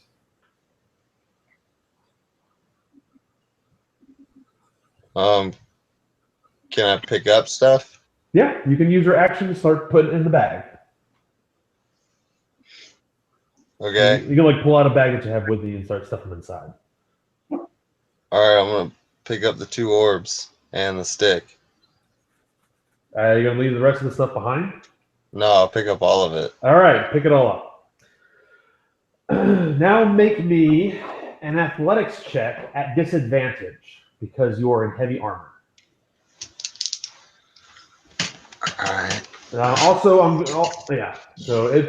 you're in heavy armor. This is going to be tough. All right, athletics at disadvantage. Here we go. No, this is a difficult check, so it's at least 15. I'm proficient with athletics, so I get +8 to this. Gonna need it. This is just to get the surface. Like, you can just stay down here for a couple turns. All right, so I rolled a 14 and a 7, so I have to take the 7 + 8 is 15. 15, not enough. All right. Can I? You're swimming, you're treading water, but you're not to the surface yet. Well, can I Misty Step? You have to see where you're going to Misty Step. One of the rules of the spell is that you can't see it. No, it's just pitch blackness. Can I item interaction? Yeah. It requires just healing it. I want to item interaction out Dragon Gleam. All right. Yes. And then I say. Bloop, bloop, bloop, bloop, bloop. All right. So you now have you have 1 turn to get the surface now, but yeah, continue. Yeah. Oops. It shines bright, and you can see you have enough light that you can see that it basically is the water is magical in nature, and it basically eats light at a foot distance away from you. Hmm. But this is daylight, right? Yeah. Make me a D20 roll, just a straight D20. 15. Let's see, with 15, I'll say that the daylight magic penetrates deeper through the darkness, so you can see out to a distance of 20 feet. You can see up above, you see a flick of a tail. I'm gonna Misty Step to that. All right, you use your bonus action to Misty Step. Make me a dexterity check to grab a hold of the tail. Or you're going to sink back towards the bottom of the pool. All right, and all right. Dexterity -1. 15 on the die. 14. 14. You grab it. It yanks you upwards. So we'll see you again next round. Yeah. Let's see. So after smite, no relation. You have your lightning storm spell going on. You are still grappled by this creature. It is crushing you in its claws. What do you do? Lightning down on the claw. Huh? Which one? The claw that's got me. All right. I suppose I'll make a dexterity saving throw. I believe that's going to be a failure. Oh, yeah. 16 is what we're passing. 21 damage. All right. You shock it. So which one was that again? Was that the one that's got you, or the one that's attacked that got Glatherstorm? That's the one that's got me. Oh, that's got you. Okay. Let's see. So Gil and I'll just we'll have the same throws. I'll just say that they save because they're in the water, but Gil and Smiter can take another 10 points of lightning damage. Okay. All right, and this one will take 20. We'll take 21.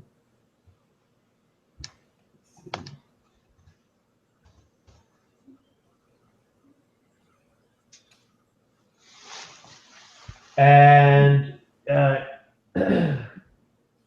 Now, is that still a spell? Or, that is still a spell. Yes. okay. You can see it shiver and shake, and it cracks, and you can hear you can smell what's almost like baking crab meat or lobster, and it just collapses onto the ground. The one that was grabbing me? Yeah, the one that's grabbing you. So it releases you from its clamps Let's get some rations. as you cook it. So you tumble to the ground. Who's got that drawn butter? Meat drawn butter. It's also got a weird, pungent, sickly sweet smell to it. It's odd, yeah. Anyway. Polynesian flavored. Yeah. Polynesia? What do you do next? I love king crab legs. That was your action. You still have a bonus action. Are you spending a bonus action for anything? Well, is the reuse of lightning, is it bound by the spell cantrip rule? Yes. So using it as an action to cast a spell, that's basically using an action. Yeah. Yeah. So what's next? We have Glatherstorm. You are next. You are still the pinchers of this creature.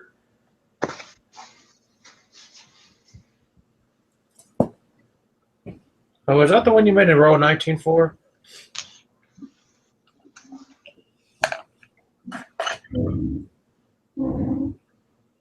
What do you mean?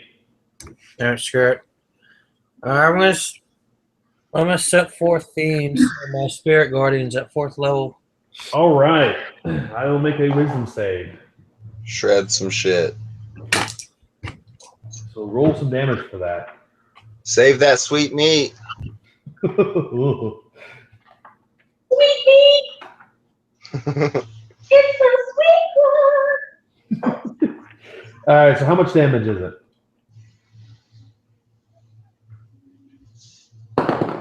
All right, 3, so that's 9, and then 5, 14.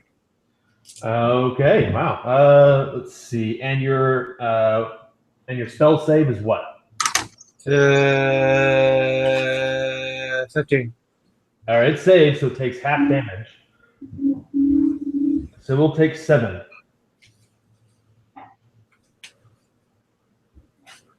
It's pretty injured. You guys did a fair amount of damage to it.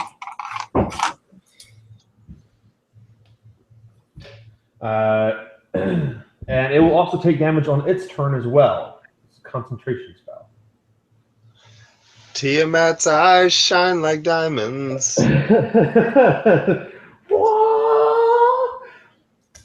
right. So now it is the creature's turn. Glatherstorm, it's going to make a wisdom save. So roll me some more damage from your spell.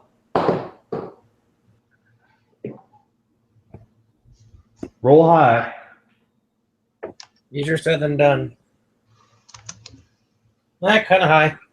G6, 12, 5, 17, 18, 19. 19, huh?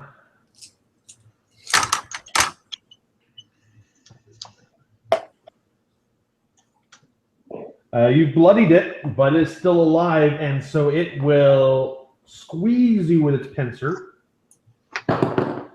And you're fine. You feel great. It's a crit fail. So it will come around and try to crush you with the other pincer. And that does a lot better. Found a better spot. That's going to be a 22 against your armor class. Whatever. Let's see. You will take 10 points of bludgeoning damage and make me a Constitution saving throw. Yeah, so you take 7 because of your armor reduction, and make me a Constitution saving throw for your spell. No. Hate spell saves. You just need a 10 or higher.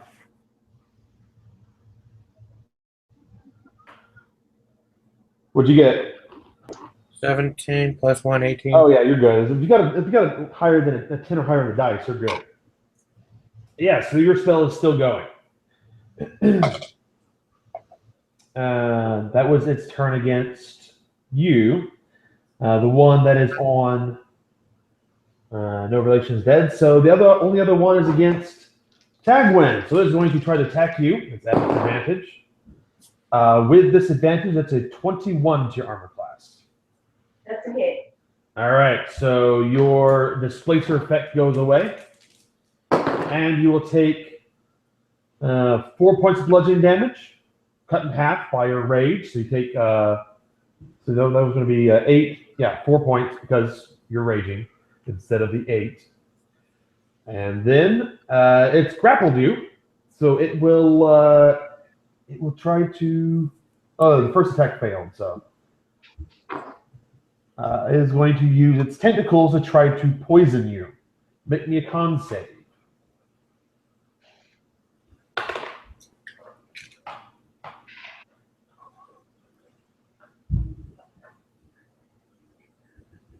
$21. Oh yeah. Poison? What is that? I believe that's all I have left of these guys. So next up is Tagwin. Your turn. Okay, I'm gonna attack him again. I'm gonna recklessly attack this guy. All right. Yeah. 19. Yep, that'll hit. And then my damage is 11 points of damage on the first attack. Mm-hmm. Okay. Second attack. And that will destroy it, actually. Oh, okay. Oh, no, sorry, different one. Yeah, it's still up. Sorry. Okay, well, the second attack I hit him. Because I hit him with a 28. Yeah, Plus, that's good. so the damage for that is going to be 10 points of damage. All right. You have bruised it. Okay. Next up is going to be Gil. He's going to use a bonus action to hide. And then he is going to spring out of the water and make. Let's see if he has acid breath. Nope. He's going to spring out of the water and bite the one that is on Glatherstorm. That's going to be a miss. But he will swing around with his claws for each attack. That is going to be a hit.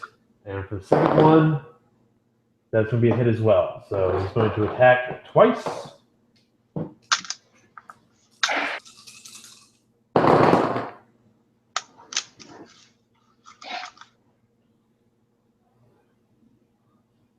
So it's going to be 17 plus 8 for 25 points of damage. And he is going to basically grab the creature on each side, rip it in half, and then dive back into the water. But not before flinging somebody off of his tail. Smite, you go sailing into the air. Make me an acrobatics check.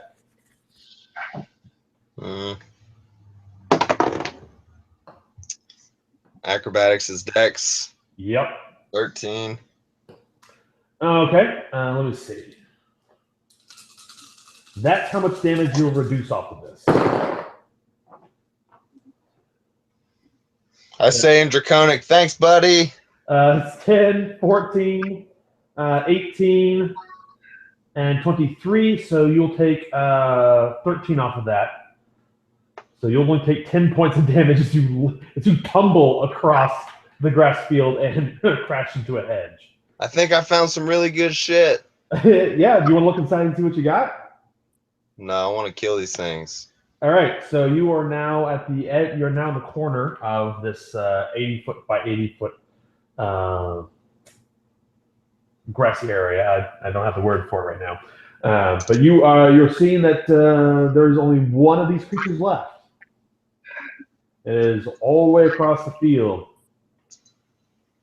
More than 30 feet? Oh yeah, it's like 60 feet away. All right. Well, I'll move. It's 60 feet. Yeah, it's 60 feet between you and Tagwin and the other creature. It is 40 feet between you and Glatherstorm, and no relation is 30 feet off to your right. So no relation. Right, so I'll walk back. Glatherstorm is 40 feet ahead of you and to your left, and across the pool is going to be Tagwin and the other tool, as you know. I'll walk 30 feet up and then Misty step the other 30 feet and then attack this last creature. All right.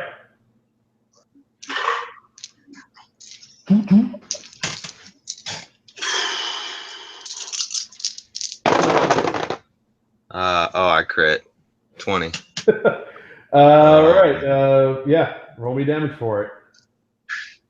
You might kill it this time. I roll everything twice. Do it! You have traveling! No,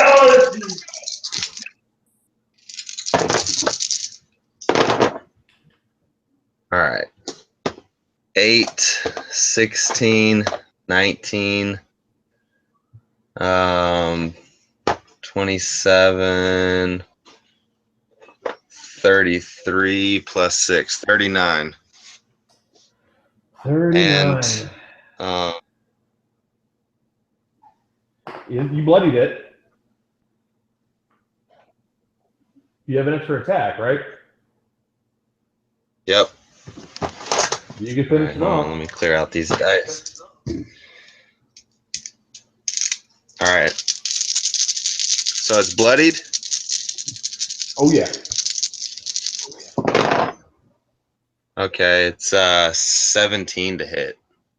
Do it. Nice. It scrapes across the shell. You don't think you're getting through, and then you find a niche in it, and your blade goes in. And you hear Hazaron go, 11. "No, it's disgusting." You enjoy this sweet meat. You hear me? 11 plus 6. There's probably swords all over this world just wishing they could have a taste of this sweet meat. 11 plus 6 is 17. 20 Yeah. plus 6 is 26. Oh yeah, it's super dead. All right, so as you rend and gut it, it falls down and releases Tagwin. All right, and there appears to be nothing else coming out of the pool. You still have the garnet in hand, and you can check out the other items that you pull out from the bottom of the pool. Gil I'm like, hey guys, leaps I out of found the some water cool and shit. starts shaking water off of his scales and stretches his wings out, and y'all get soaked in this water. All right, so you recovered. I was already soaked, so. You recovered 6 potions of healing, 1 potion of growth, 1 potion of fire breath, a wand of fear, 3 charges on it. You recover 3 plus 1 daggers, a drift globe, and an elemental gem. You shake the gem up and you look inside and you see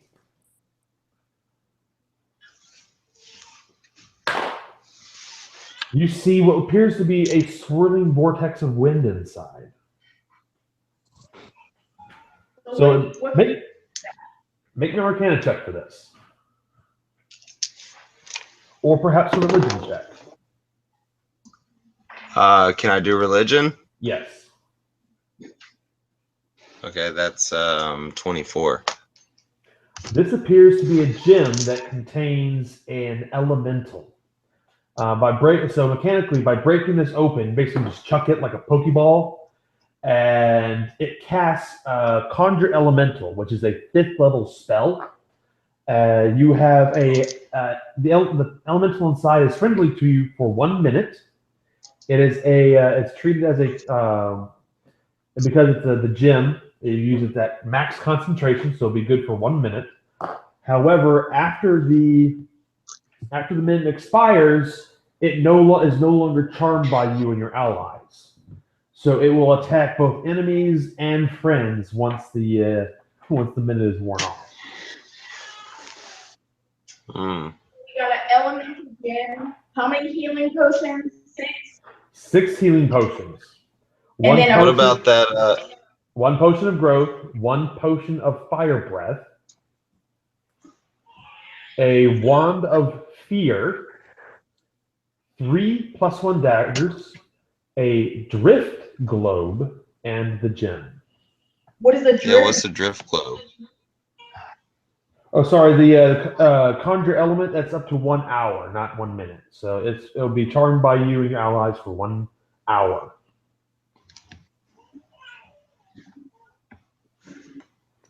So what's the glow for? Let's see. Make me an Arcana check for that. I'll reveal how much, and I'll decide how much to reveal to you. 15. 15. You've heard of them. Let's see. You recall a few things about it. Your memory is a little shaky. Is anybody else going to Higher than 15. hire 15? Here, hold on. What check is it? Arcana. Oh, I think Yeah, I got a 15 as well.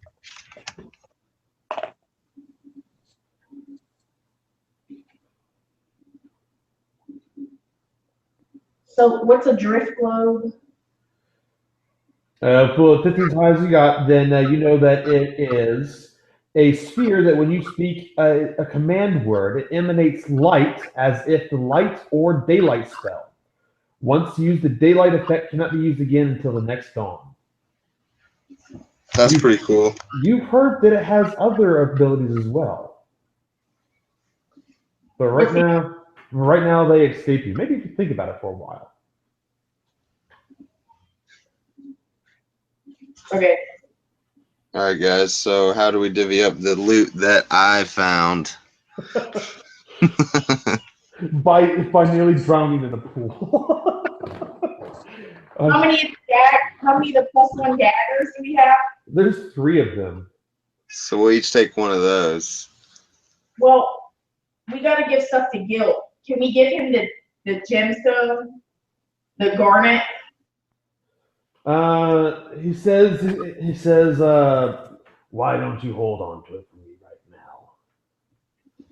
And we can put it in my hoard when we get back to the castle.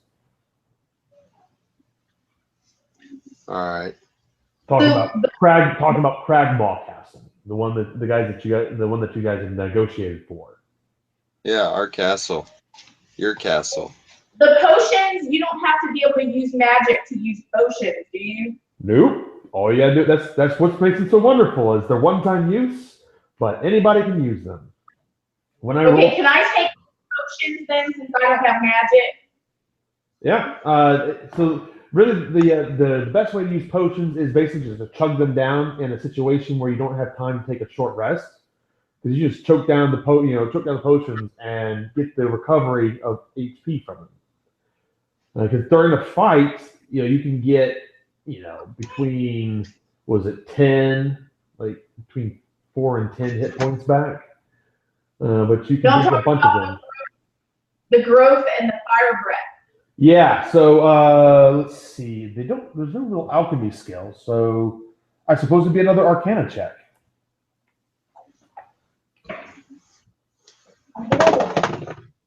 Oh no. Crit fail. You pour it on your head. That's what you think. That's a pretty potion. I got a You 9. think it's an aftershave. So what'd you get there, Rebecca? A 9. You look inside and you see that the potion has appears to has a flame flickering inside of it.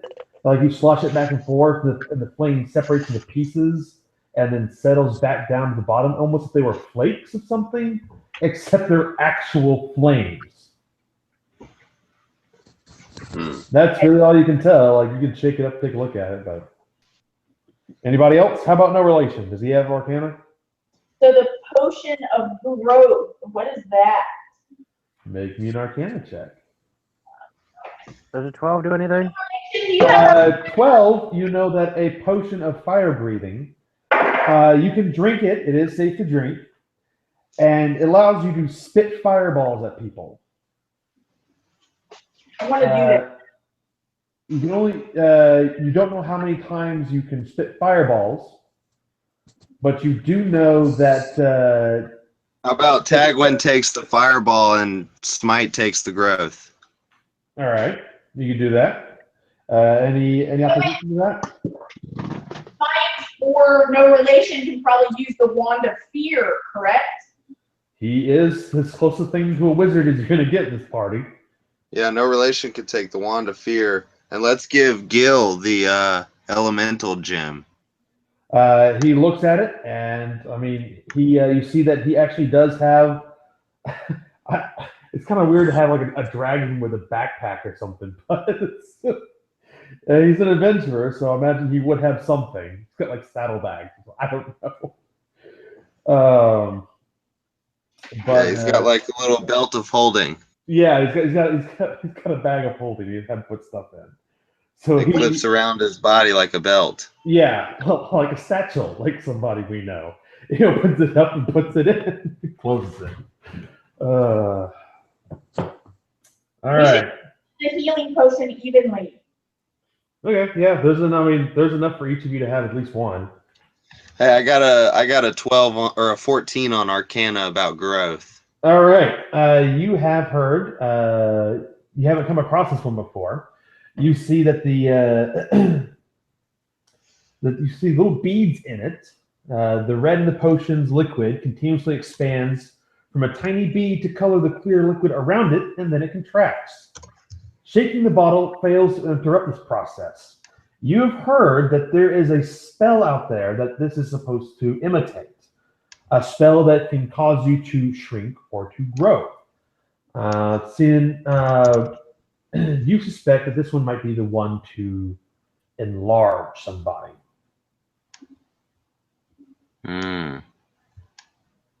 Okay. You do not know how long the effect will occur, though, without a higher roll. Okay. So this drift globe, we don't know anything else about it. Well, you do know that there was something else that had more features to it. But you didn't roll high enough to get the complete reading for it. How can we find that out? Huh? We'll just have to talk to somebody. Yeah, you can get back into town and have a wizard look over it for you. You'll be able to find out all kinds of things about it then. Or at some part, like after Xanthal's Tower, you can re-roll it again and check it again.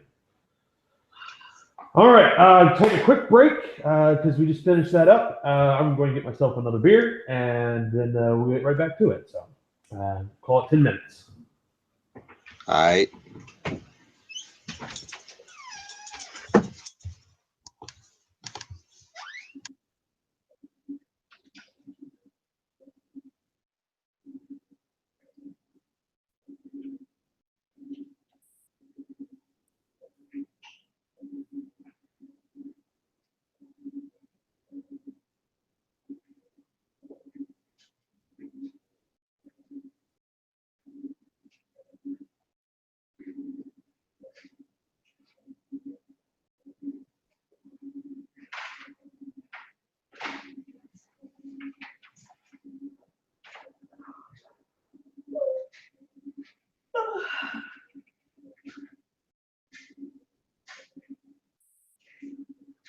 Hey, so who's gonna keep this drift globe?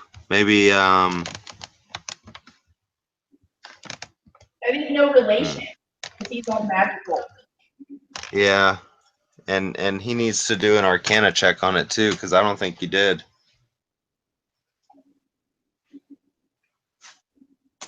Yeah.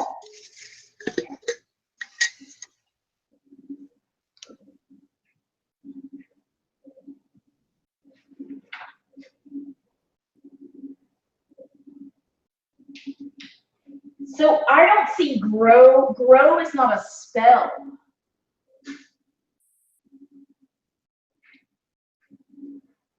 So that's kind of a weird thing. It's not, normally these potions are spells.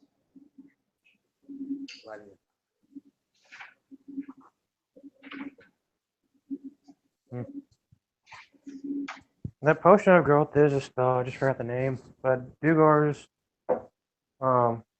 also have that spell. I think it's like change size or something. Change size. I like the potion of fire breath. I think that's pretty good. What kind of damage does that do? Is it fireball damage? The potion is enlarge, reduce. You cause a creature or an object you can see within range to grow larger or smaller. But he said I'm suspecting it's the enlarging size. What about the fire breath? What damage does that deal? He said you spit fireballs, so I'm assuming it's fireball. Is it actual fireball damage? I would think so. Is it at your current level, like an 11th level fireball?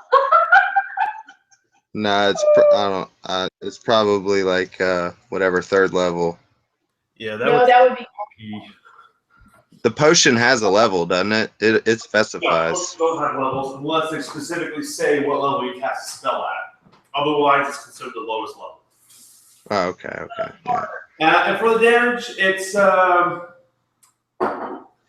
would you rather have more fun finding that out later, or do you really want to know now? I guess later. All right. Let it happen. Let it just happen.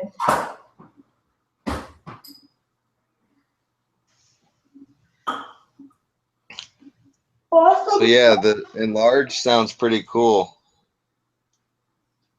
Yep, you can add a D4 to your weapon damage, and your large size creature.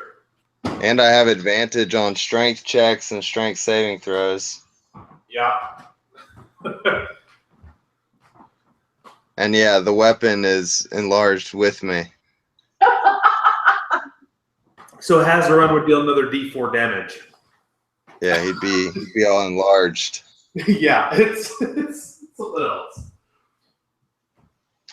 That'll be fun. It's actually a spell that Andre the Wizard can learn. Oh, nice. He should cast that. Like when he levels up and he gets new spells, he can learn enlarge, reduce. Not only can he make a smaller creature larger, but he can make a larger creature smaller. I can't wait to play my wizard. I know, right? Never gotten to play anything other than Paladin. Really? Oh man. Yeah, this is the only game I play in. Well, we'll get you some more. I missed Barovia because Hunter was being born. So, how about we start planning for a Luantu playtest? Yeah, I'm down with that. What things we need to test out?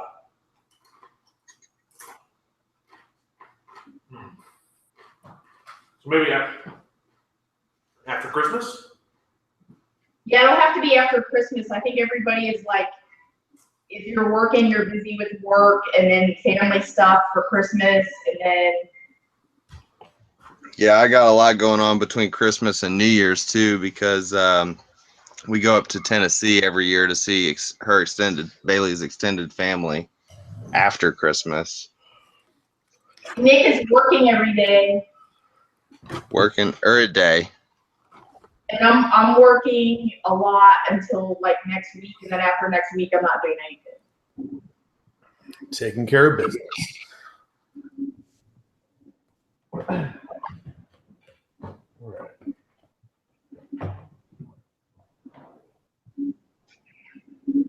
I don't get paid by the hour, so I try to, when I don't have to work, I don't go into work.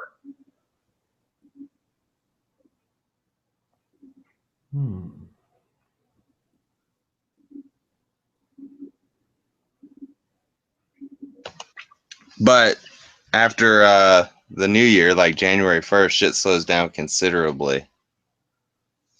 For me, it's like I'm not doing a lot of parties, and a lot of people still are going to the hospital in January, like right before their insurance runs out, so they'll try to have surgeries.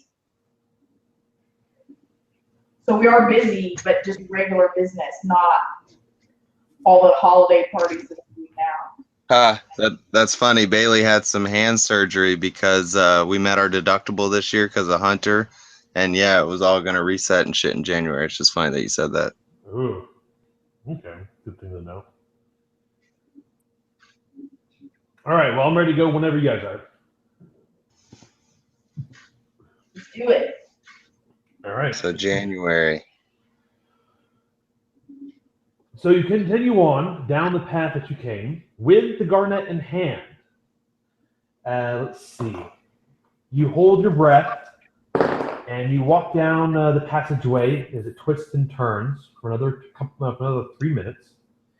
And you stumble out onto the sundial room. Fuck the sundial. Son of a bitch. Is there another pathway lit up on the sundial? Or is it You just look the at same it two? and you see it's still the same two. Should we try the other way or should we keep going straight with the garnet now? Let's see. What are your backgrounds? Outlander. Outlander? I'm really good with maps and navigation. This is And makes sense to you. Like this doesn't follow the rules of navigation as you know them. I'm a navigator and have You're a sailor, okay? I'm also good with terrain, and if I ever have seen it before, I'm very good at like mentally mapping it. Would any of you have a background for puzzles? Mm. How about Nick? what? How about Nick's No relation. no relation. Yeah, he's a puzzle master. He once went by the name of the Riddler. His background is a hermit. So let's see. And Glatterstorms is mercenary. So. Damn it. I'll tell you what I'll do is one time during this this maze, you can ask Gil, and he can look it over and he can give you one correct answer. So you don't know how many times you're going to have to solve this sundial problem, but he can give you the correct answer once. Well, let's follow the other path that lit up. You're going to go down. Okay, go to the 3 o'clock position. Yeah. Okay. Because last time you went straight ahead. This time you went to this. Or do we keep going straight? Let's go straight ahead again. Sorry. Yeah. Straight 12 ahead o'clock. again. 12 o'clock. Yeah. All right. So you go ahead, straight ahead again, and you see that there is. Let's see. A pool with a garnet. No, haha. No, actually. You go into a. You see that there are a number of statues. There are marble statues arrayed in here. You see that there are some figures of what appear to be important leaders, maybe some friends of Zonthal, just various figurines.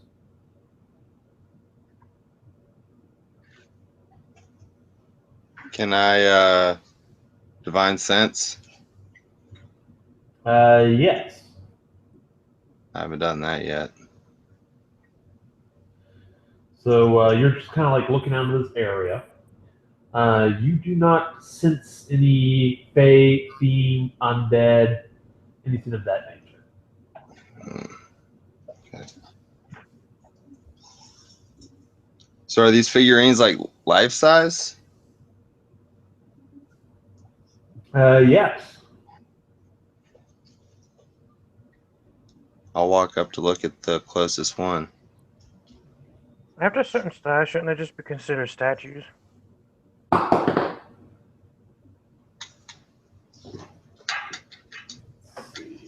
Tomato, tomato.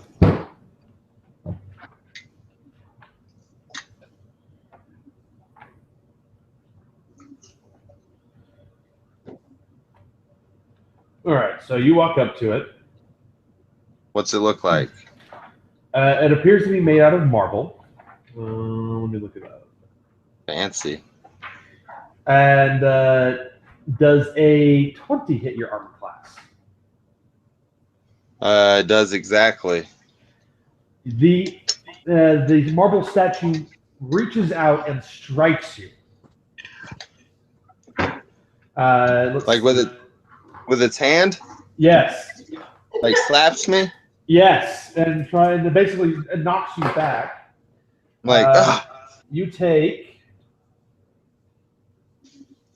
24 points of bludgeoning damage as it flings you across the pathway, and it steps it down didn't off just slap me. as it steps down off the pedestal. Roll initiative. Yay! Oh, that's not very good. So we can assume 10 minutes went by, right? Huh? You do what as it goes by? So we can assume 10 minutes went by, right? I said about 3 minutes. So Sweet. So you had about 3 minutes that went by. Concentration, yeah. So you're still concentrating on Spirit Guardians? Yeah, lasts for 10 minutes. Oh, sweet. So right. we'll say that it is still in effect then. I'm gonna need to lay on hands. It might need to. that statue is no joke. Let's see. Oh, healing potion. Why do I keep on running low?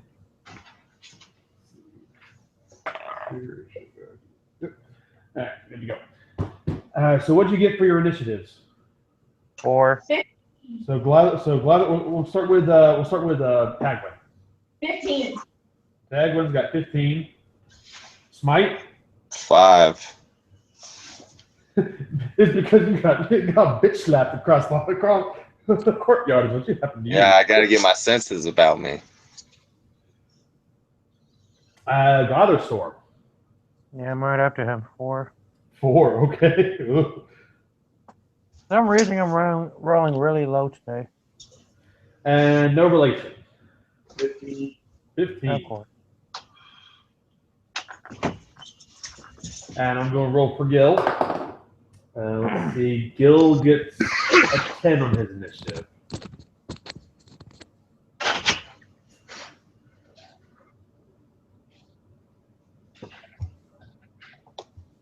Yep, because you got +2, so you got a 10.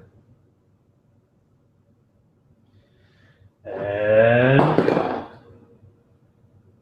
okay, so this thing's not moving very fast. It's going to go last in initiative. So it rolled a 1. It actually rolled a 3. It's got a -1, so it's going dead last. That's good. Let's see. Who's got more dexterity, Tagwin or no relation? I do. No relation. All right. I have 2.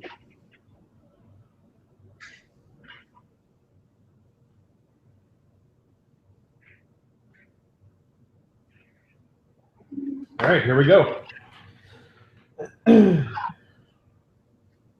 So so Smite just got thrown across the courtyard. The rest of you are about 30 feet away from this marble statue. And I have a lot of blood pouring out from my armor. yeah, splash. It turns to the rest of you, and you can Gilatoronok snarls at it. No relation. It is your turn.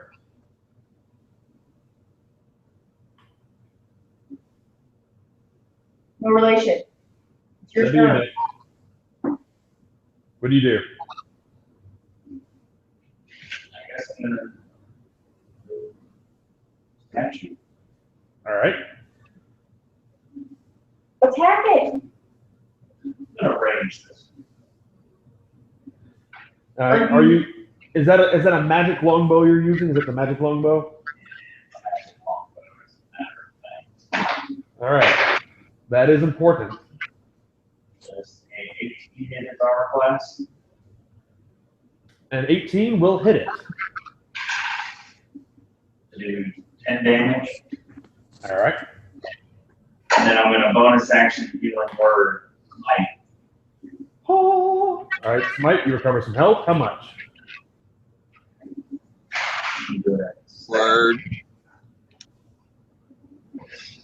11 hit points. All right, you recover 11. Reesh. Next up is Hagway. The statue is 30 feet away from you. Okay, is there more than one of these statues, or there's just You only one? see one moving. Okay, there's only one moving. I'm gonna I can engage it, so I'm gonna go up there, and I'm gonna attack it with my magic great axe. Yay! I'm gonna recklessly attack it. Okay.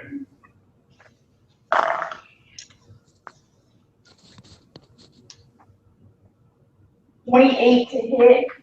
Yeah. The hit is ancestors, man. 10 points of damage Okay. on my first attack. Second attack. You have a second attack, right? Yes. Okay.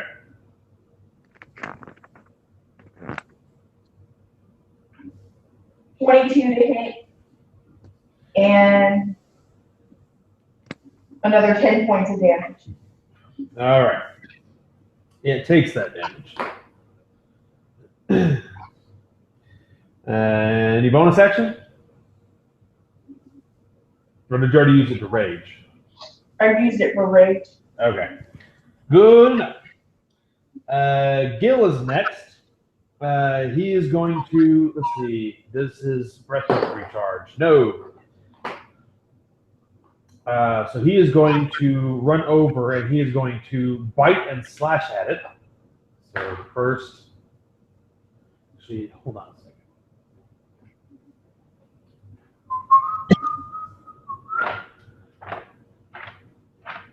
There's a good question I need to ask myself here real quick.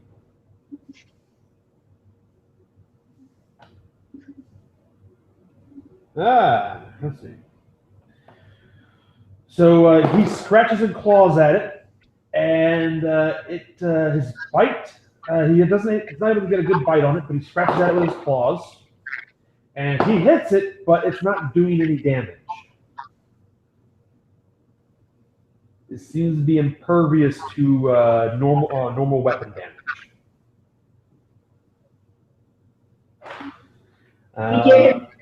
All right, so Gil's going to use his bonus action to disengage. Actually, let's see, does he have that much movement? He's going to use his bonus action to disengage and then fly up. So he's now going to, he's flying up. He's about 30 feet above the statue. All right, and next up is going to be Smite's turn. So you just got knocked across the courtyard. The statue is 40 feet away from you, and you are 35 feet away from your allies. The statue is straight ahead of you, and your allies are just off to your 10 o'clock position. All right. I'm gonna move. I guess towards the statue. All right, so you hoist yourself to your feet. That's half the movement to stand up, so you have 15 feet of movement. So you can get halfway there. It looks like you spend another second level spell slot to Misty Step. Probably getting pretty low on those at this point. It would be my last one. Let's see.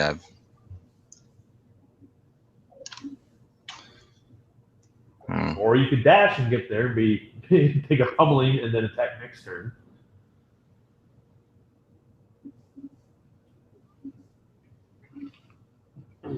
I will.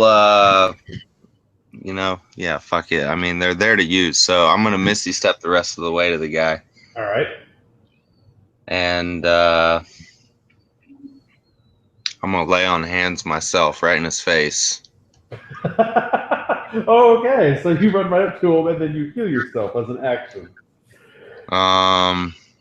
Yeah. If that's the case, if you're going to heal yourself, I recommend you move the distance and heal yourself, and then move the rest of the distance on your next turn so you can make an attack. Nah, I want to get right up in his face. Very well. You as you please. Nobody slaps Smite. Nobody slaps Smite in the face. That is unacceptable. So yeah. No, sir. I'm gonna go right up into his face, and I'm gonna use 50 lay on hands. Woo! Refreshing.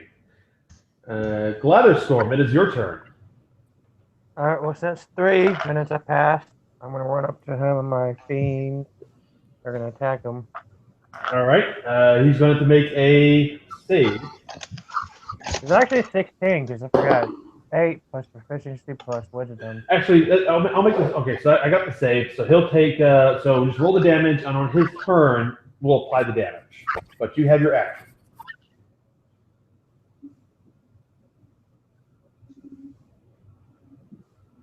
So you wanted me to roll the damage for that one now? Yes. All right. And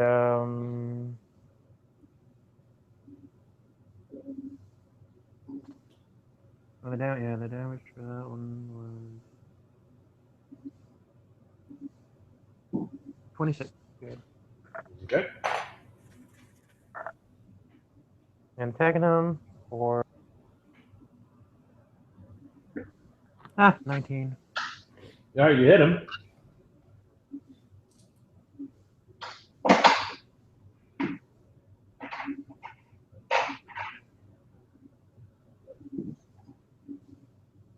Eight, 9, 10, 11, 12. All right. He takes 12 points of damage. Anything else? Well, that was bonus and action, wasn't it? Huh? That was bonus and action, wasn't it? Your bonus, I don't think you used it. You made 2. You didn't make 2 attacks, so no. No, the Spirit Guard is a concentration, so that's bonus, right? Nope. You still have a bonus action. Concentration just means that you're, concentrating on it. It means you cannot cast another concentration spell without first canceling this one. And then Chris was a button. You might be thinking about spiritual weapon. No, it wasn't. I thought concentration was a bonus. You have to use a bonus. Sometimes. It depends on what the spell is. Sometimes you have to use a bonus action to enact an effect while the spell is taking place. Well, if I got my bonus, I'm going to War Priest that hell out of that. All right, make me another attack roll. This will be your 3rd War Priest usage. Thank you for keeping track. Yeah. 20, not natural. All right, you hit it. And 1d8 this time.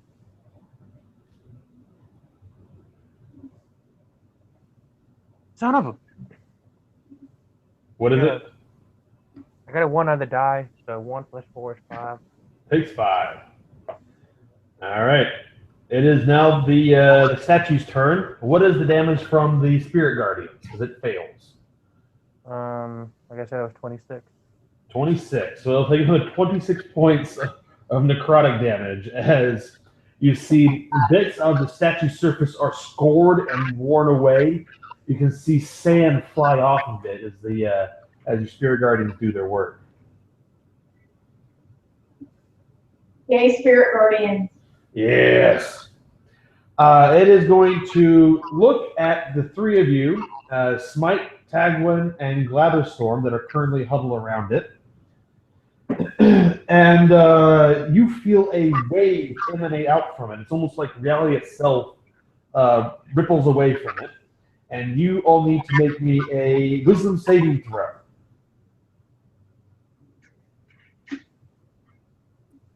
And I'm proficient. I'm good at wisdom. Are they within 10 feet of me? Yeah, they are. You're all engaged in fighting this one thing. So you all have the paladin plus 3.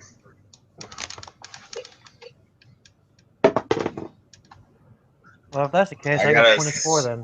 I got 16. Okay. 16, 24, and what for Tagwin? This is a wisdom saving throw. 18. Okay, so Tagwin and Glatherstorm are able to resist the effect. I'm proficient in wisdom. I'm sorry. So I had +4.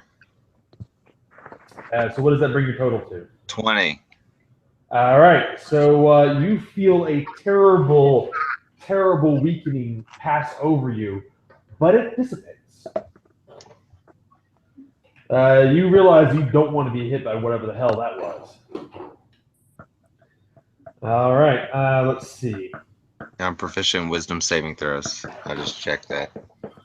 Yes, I believe it's wisdom and charisma, if I'm correct. Yep. As a As paladin. am I. Yeah, paladins and clerics are both proficient in the same thing. Wizards are proficient in intelligence and wisdom. All right, so that was its turn. No relation, your turn. You are still 30 feet away. All right. I'm gonna take another shot at him.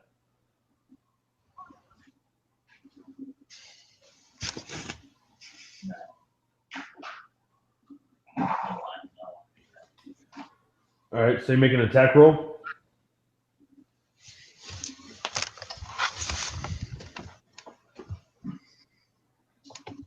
Yeah. Can I try to entangle him? Sure. However, the issue is your friends are around it, so you will inevitably entangle them as well. Or they might make their saving throws. You never know. Owls are there. Well, I don't want to use all my animals. We still have to storm the tower. There is that. And you don't know what's going to happen with that mask that he was waving around. You saw that he was waving something around in his hand in addition to the hourglass. It looked like a blue mask.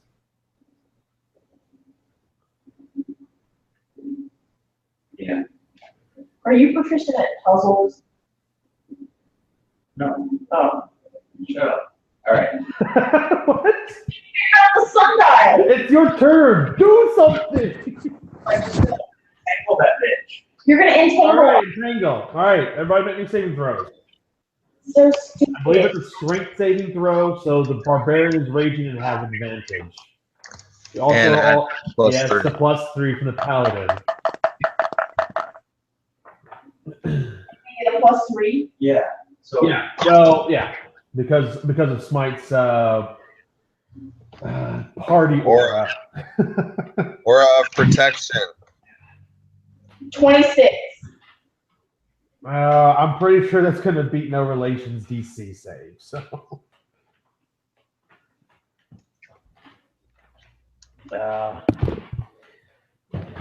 Now I get my natural 20. I got 21. Let's see. It has a 20. So it breaks free of the restraints. okay. So did it get anybody? Nope. All right.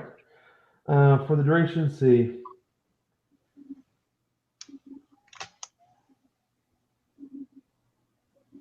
Okay. So I didn't get them. and it doesn't look like it activates again when they go into it. So it looks like it's just a one-time thing. It's difficult terrain. Okay, so yeah, it's difficult terrain now as long as you are concentrating on this. All right. Any bonus actions? If not, then we move on to Tagwin. All right. Tagwin, I'm attacking again. are you attacking recklessly? Yes. Okay, so it will have advantage against you on its turn to counter your cloak. Yeah, my code counters it. 17, does that hit? 17 will hit, yes. Okay, 10 damage. 10? 1-0? 10 damage. All right, takes 10 damage. Second attack. I think I missed because I got a. Well, no, you tell me. Does a 15 hit it? No. I'm gonna do my superiority die and see if I can hit it. Precision? Yeah, so 23, that hits it, right?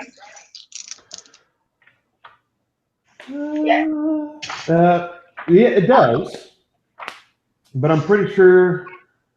No, it says if I do precision attack. Or before or after making the attack roll. Yeah, you're good. Yeah, so you hit it. So my second attack that I use my superiority die is 13 points of damage. Okay. And that was for your precision attack, right? Yeah, that's the second one. Okay. All right. 13. All right, gotcha. Gil is, let's see, does his acid breath recover? Please. No, his acid breath does not recover. So he is going to start circling around. Because his attacks do nothing to this thing. He is not a whole lot of help here until he can get his acid breath back. So he's going to ready an action that if he gets acid breath, well, can't really ready an action for that, but he's going to circle around and come back in for another strike later. Smite, your turn. All right. I'm gonna attack this thing. How's it looking? You put some chips into it. All right.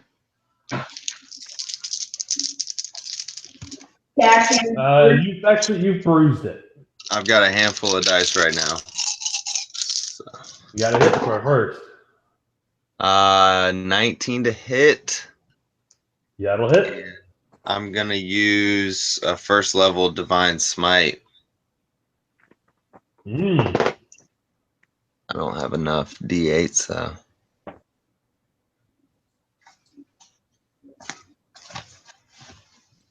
Oh, I should have. No. All right, hold on. So that's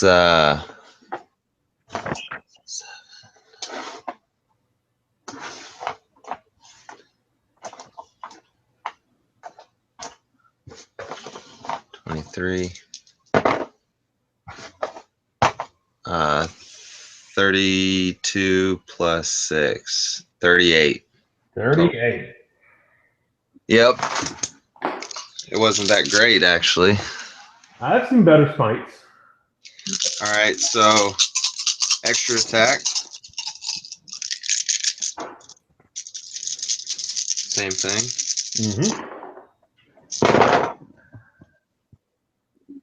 All right, that was a lot better. I'm going to use another first level divine smite. It's a 18 to hit. That is a hit. Okay, so another first level divine smite. 18 plus.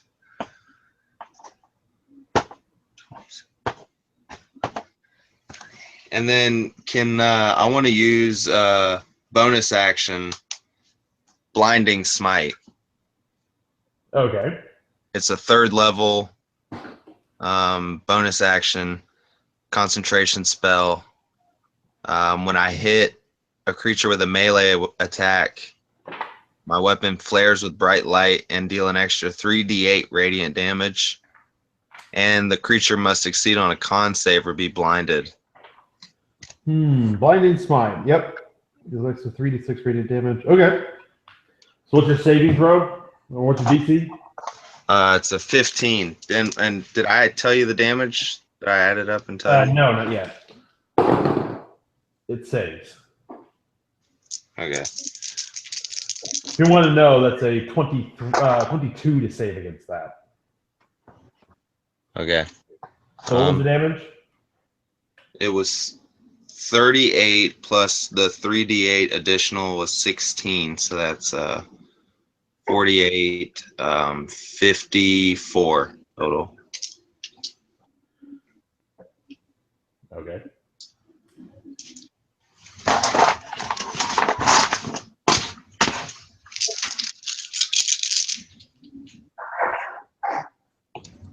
And that's all I can do. Alrighty. Galatherstorm, your turn. It is still up. All right, explain this for me. If I were to use inflict wounds, would that be on top of a attack damage, or is it just straight 3d10? If you're to use inflict wounds, no, it is a spell in and of itself. You have to make a spell attack roll that's proficiency plus your wisdom modifier, and you add that to your d20 roll. If you get Oh, so I'm not.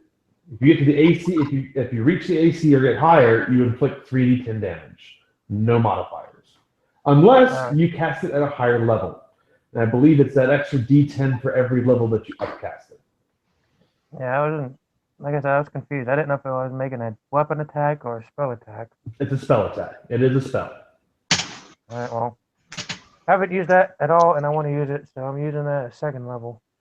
All right. So if you hit, it's gonna be 4d10. Woohoo! So make me an attack roll, spell attack roll, that is. So +4 plus a proficiency bonus. And Oh, 1 under crit. I got a 19. Oh, well, you hit it, so roll 4d10 and give me the damage. Woohoo! Roll 410. Yeah, easier said than done. Yahtzee. 2, 10, 16, 17, 18, 22. 22, huh? So Smite and Tagwin are chipping away, blocking it. Its arms are reaching up, and then Glatherstorm weaves in between the two of the fighters, sticks his hands up and touches the chest of the statue, and you see the statue freezes as cracks start emanating out from his palm, and the thing shatters and falls to the ground. Cool. And inside, you see a small gemstone fall to the ground. It is it's about the size of a golf ball. It is blood red in nature, or blood red in color, and it pulses with a dull light. Ooh, should we detect magic? It looks very similar to the garnet that you got from the other room. Let's pick it up. I'm picking it up. All right, you grab it and you walk out, and you find yourself back in the sundial room. All right. Put the garnets on the sundial. Does the sundial have some kind of recesses on it? No, it does not. But make me an intelligence check. If you have any history involved with gaming or puzzles or anything of the nature, you can add proficiency. Otherwise, it's just intelligence. I'm so dumb. If someone would like to help him, he would have advantage. I'll help him. All right, so you have help, so you have advantage. 18. I got a 10. All right, so you see that you've heard of some puzzles like this. There is a sundial pointing to the 12 o'clock position, and a sundial pointing to the not the 6 o'clock, but the 3 o'clock position. You have heard of a wizard by the name of Diametris, who has formulated an algorithm for calculating angles in a triangle, in addition to something called a hypotenuse. Anyway, you determine that the direction to go is going to be at the 2 o'clock position. So basically, the summation or not really summation, but the split between the two different directions. Basically, it's pointing the pathway in between the shadows, Read between the lines. in between the lines. So you determine that the correct way to go is going to be the 2 o'clock position. Top right hand corner. So 1:30. we're looking at 8-point map. All right. Tell us, simulation.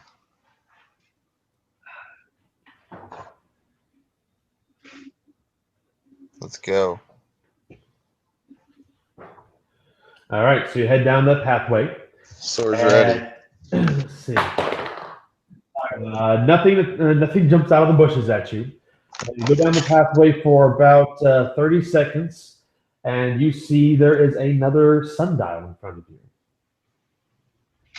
Looking at the sundial this time, you can see that there are 3 shadows. One points to 12 o'clock position, one points to 5, and one points to 7. 1 points to what? The 12, 5, and 7? 12, 5, and 7. Yes, at 12, 5, and 7. There you go, 6. We go 6. Do they have vector quantities? Huh? Or do we go 9? Are they vectors? It seems to be that way. Or is one shadow longer than the other, maybe? One is not.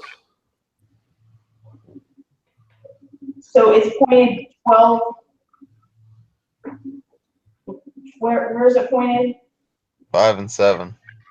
12, 5, and 7. Do we go 6?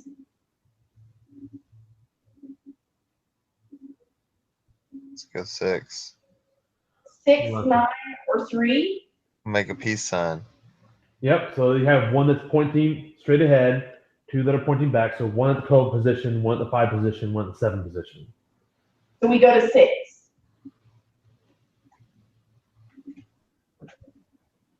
No, we stay right there. So which one do you do? We go to 6. So what you've learned so far is the first time you traveled in the direction of the shadow, and that turned out right.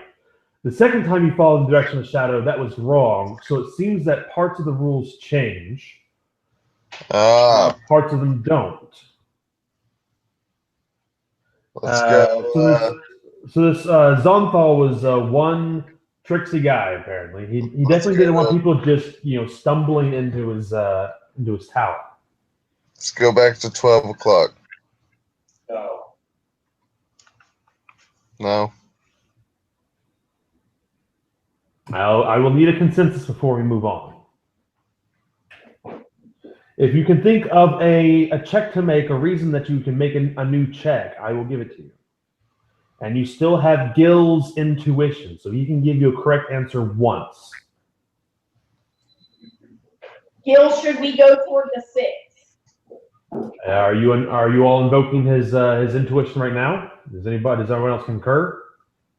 Get them off of me. They're wet. Sorry. Throw somebody dump all on me. And Gil shakes the last bits of water off of his tail. Oh, get out of here. You're gross. So the first time we followed the sundial to noon, and then we went in between the lines. Hypotenuse. So yeah, so you recognize there is a geometric pattern to this. It's not always the same.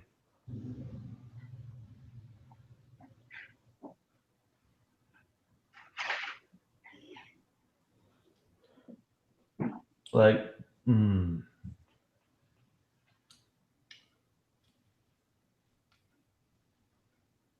There's only 2 people here good at math, Stephen. One of them is you. So there was 1 shadow, then 2 shadows, now 3 shadows. Yep. And noon, 12 o'clock has been consistent. Well, last time that you went towards noon, you wound up at the you wound up in the puddle with all those crab things. There's been a consistent shadow. 12 o'clock has been on There each is it. one. Yeah, there are 2 new ones. So the one at night, one at 3 o'clock has disappeared, and the one at 7 and one at 5 have appeared.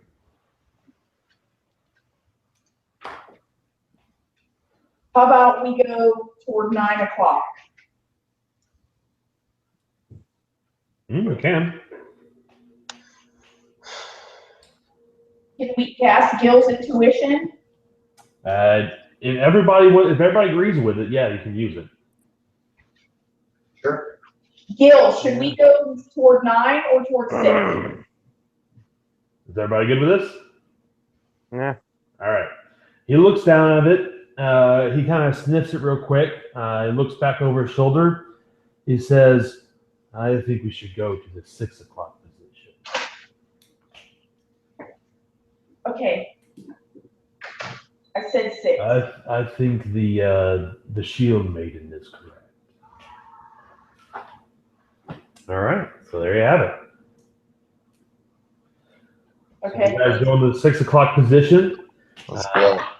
After another, let's see. After you go short, it's a short path. A couple, a left, a right, 2 rights, and then another left, and you find yourself in front of a 4th sundial. You look at it. You see it's casting shadows in the 10 o'clock, 2 o'clock, 4 o'clock, and 8 o'clock positions, down to 8 paths, and then you see the shadows start moving. They start spinning around the center of the sundial faster and faster and faster, and becoming shorter and shorter before they shrink down into the sundial itself. And there's no shadow left over at all. Do we remember where they were? It was 2 and 4 and 8 and 10. And they just started spinning and spinning and getting shorter and shorter, and they sunk down into. So 3 or 9 would satisfy like the triangle kind of thing, like in between the lines. Or 12 o'clock would be in between both of them. Or 6 o'clock again. Or 6 o'clock. Well, remember, we already went to 3, so we should go to 9. Mm-hmm. Everybody, well, who wants to make the intelligence check to figure this out? I'm terrible at intelligence. What's your? I have +2. I have -1, so you don't want me to do it. No relationship to Can I? intelligence. If you help each other, you can get advantage. One person can get advantage on it. One person makes a check, they can have advantage. I'll help. All right. I'll make the check. I get +2. All right. Yeah. Everybody else is negative. All right, 16. Let's see. You think that it's going to be in the sundial. In the sundial. You saw, because you realize that there are more than 2 dimensions here. All right. Go to another dimension. So I'm gonna put my hand in the sundial. It passes through it. We've had problems with that before. Yeah, we have. Yeah, we got. We're skeptical of like portals and stuff. Do you try pulling your hand back out? Yeah. It doesn't come out. In fact, you sink down a little bit further into it due to struggling. All right, And I'll go in head further, first. and then you dive in head first, and you disappear into the sundial. Why Okay. fight it? I'm gonna go after him. All right, you jump in. Everybody else jumps in. Gil looks around. he sucks in his chest and he dives into it because he's at least a size larger than you guys are. He's 10 feet long at least. Actually, it was like 12 or 14 long. Anyway, he wiggles his way through it, and then you guys actually you fall through a cascade of different colors, and then you land right back where you started. And you dust yourself off, and you look down at the sundial, and you see that the sundial is casting 8 shadows. And there is a shadow pointing to every direction. So there are 8 of them. They're pointing to all the paths.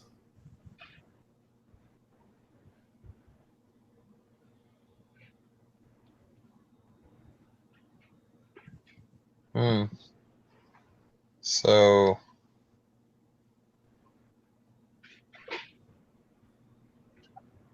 any one of them could be right. We can go through any of them. So you would, if we went in between, like the 12 and the 2, that would be 1. But that also has a shadow on it.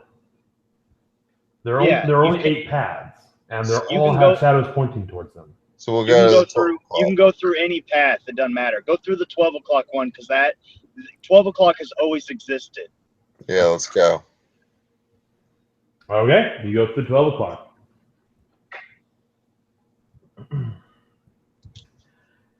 All right. In front of you, a placid pond fills the center of this open space. A stout pagoda rises from a huge boulder that stands in the water like an island. An arched bridge crosses the water to the pagoda, whose red roof is held up by 6 sturdy pillars and capped with a carved fish. A human male wearing yellow silk robes embroidered with gold and red fish stands in the pagoda. You hear the twanging instrument of a zither in the distance.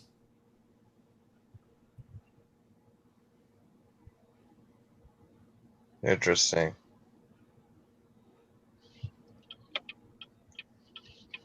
Let's get up in it.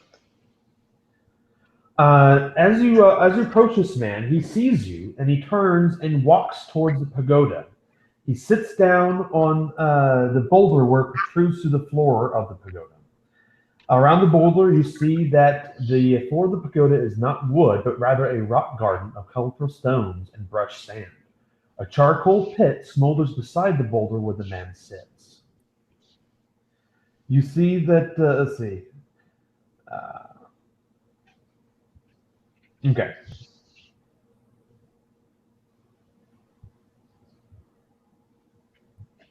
So he has like, is it like a temple? Yeah, it's like you know what a pagoda is, right? It's like It's just the way you're Japanese or Far Eastern temples. It's not like a temple. So I asked him if can I make an offering for your temple. He nods and smiles at you and gestures you inside. Okay, do I sense danger? Because I can see him. Okay. Make me a wisdom perception. What you think it does. Make me a wisdom perception check.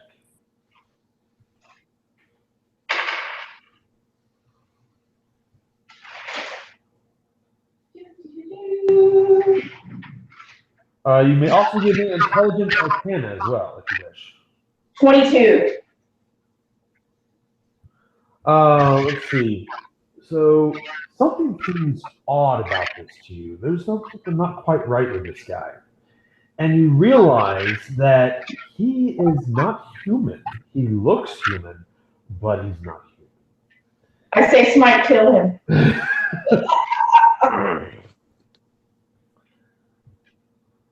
see. Kill him. Kill him.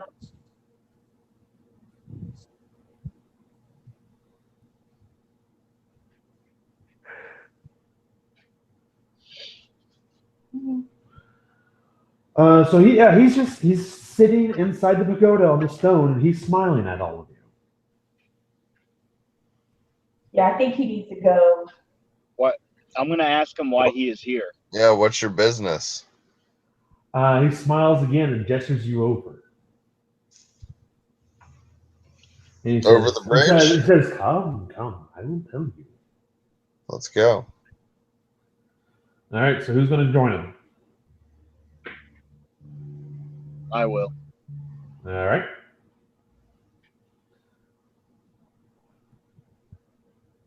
All right, yeah, I'll go. This dude's got Yeah, sure. he's creepy. Boom. There we go. We All all right, so you crossed sit the down, and he says, "Yes, I am an old servant of the master here, Who's the master here? Zonthar. He's an ancient wizard. What's his name? Ishtar or Ishath? He passes around a pot of tea to everybody, and he says, please. And he takes a sip of it. No, I'm good. I just ate. Thank you, though. Yeah, I just had crab legs. Okay, very well. Where is what's his name? The guy Zonthal, or Iskander is the guy that you're introducing Skander. to. He says, you mean the invaders? Oh, the invaders. As in the Empire of the Dragon? Are they the invaders you speak You of? should know you're an invader as well. And with that, he disappears, and you see a stone wall seal up the pagoda. And he says, but your invasion ends here. And you smell a whiff of poison gas beginning to manifest in the air. Everybody roll me initiative. Damn it. It's in the book. He seems so nice. Because he's a dick. 17. And you see that when the walls go up, you see that he sinks down into the ground, like the ground just swallows him up and shuts it in its place. I should have just killed him.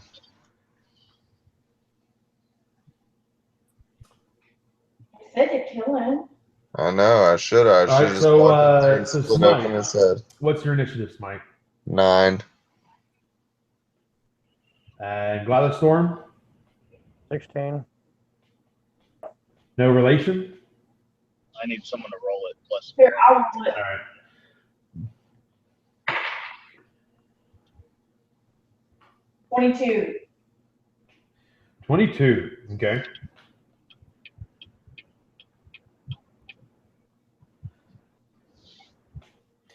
Let's see. And Tagwin.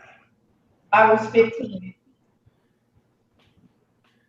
Gil is currently outside the pagoda. He wasn't large enough to fit inside of it. But you can hear him starting to pound away at the stone walls. You now smell this poisonous gas. You smell this poisonous gas. On the start of your turn, you have to make saving throws against it. So first up is going to be no relation. So Rebecca, make a Constitution saving throw for no relation. plus 6.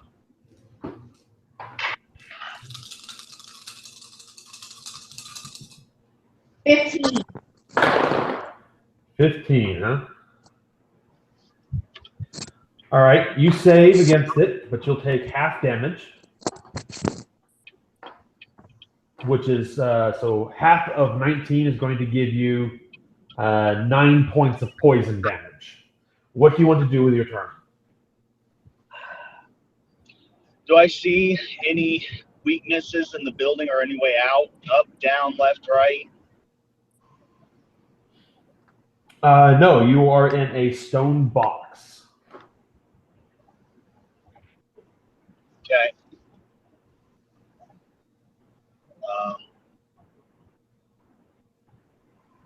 All right. I'm going to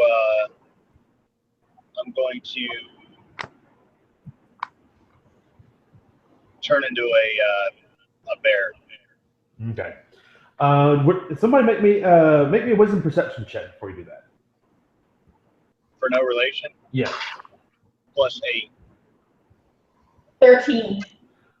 All right. With that, you recognize that the poison is spewing out of the tea kettle that he had used to brew the tea that passed around.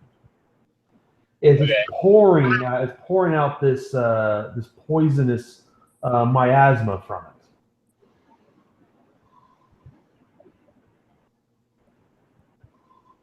Okay. I'm going to, all right, then instead of turning into an animal, I guess I'll just,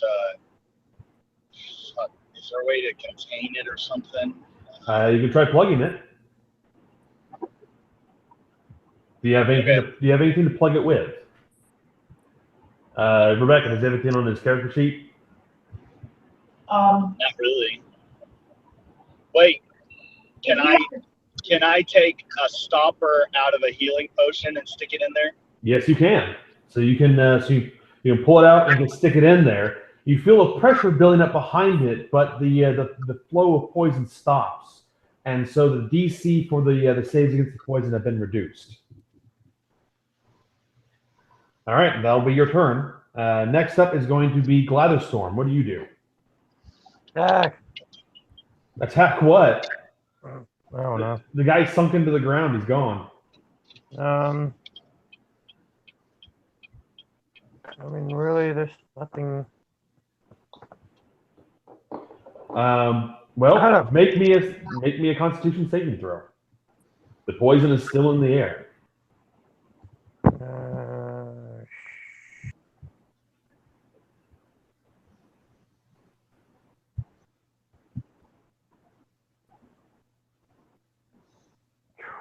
Wow. Yeah.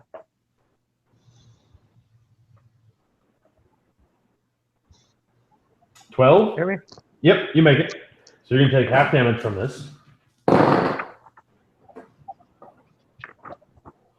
19. So you take 10. Sorry, you take 9 points of poison damage. I have that as well, don't I? Do you have something that would half that damage? Ring of poison resistance. Oh, that's right. You have the poison resistant ring, don't you? Yeah. Yep. You only take 4. That's handy. Yeah, it is now. Now in hindsight. Let's see. So now you can use your action. Cut up there. Where am I at? Protection from poison. What does that do again? I'm trying to look it up.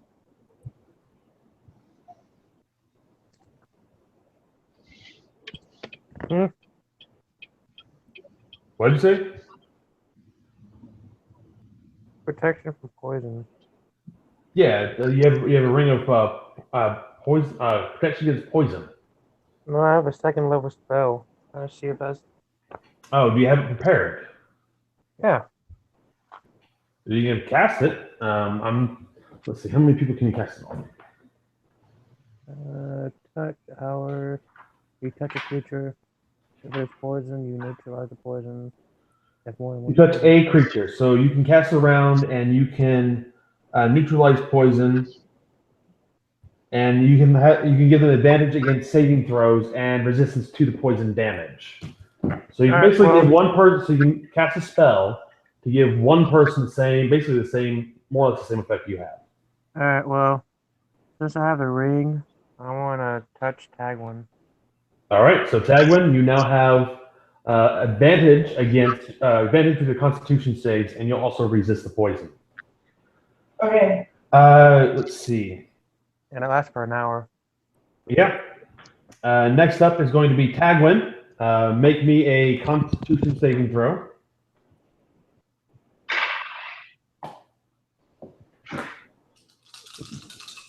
$22. All right. So you're going to take, it's going to be 9, 10, 12. So you're going to take 3 points of poison damage. Okay. Because you save and you resist. You can hear what sounds like beating and slamming on the walls, on one of the walls in particular.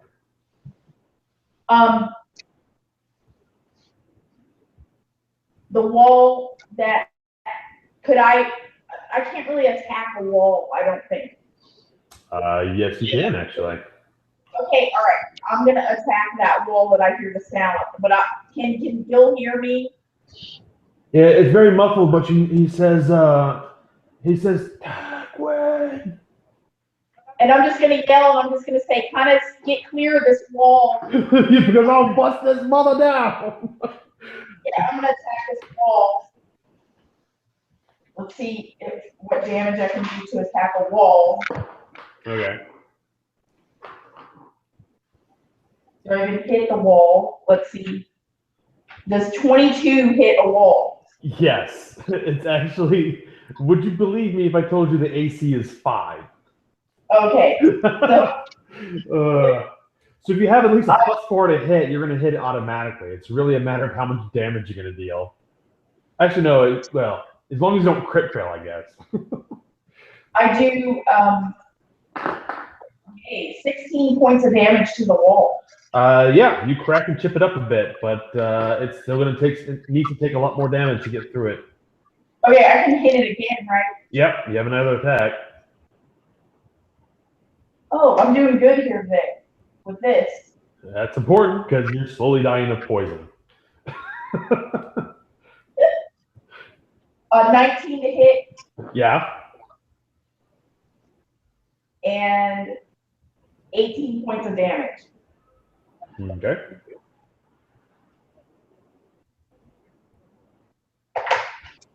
It's still in place. Next up is going to be Smite. Make me a Constitution saving throw.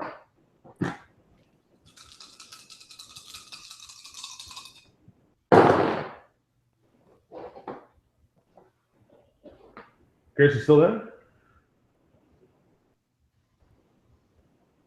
Yeah, he's still there. What's up?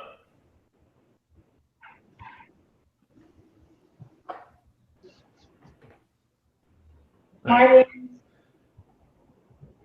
Smiley. All right, well, we'll say that, let's see. I have his character sheet here. I can go ahead and roll for him.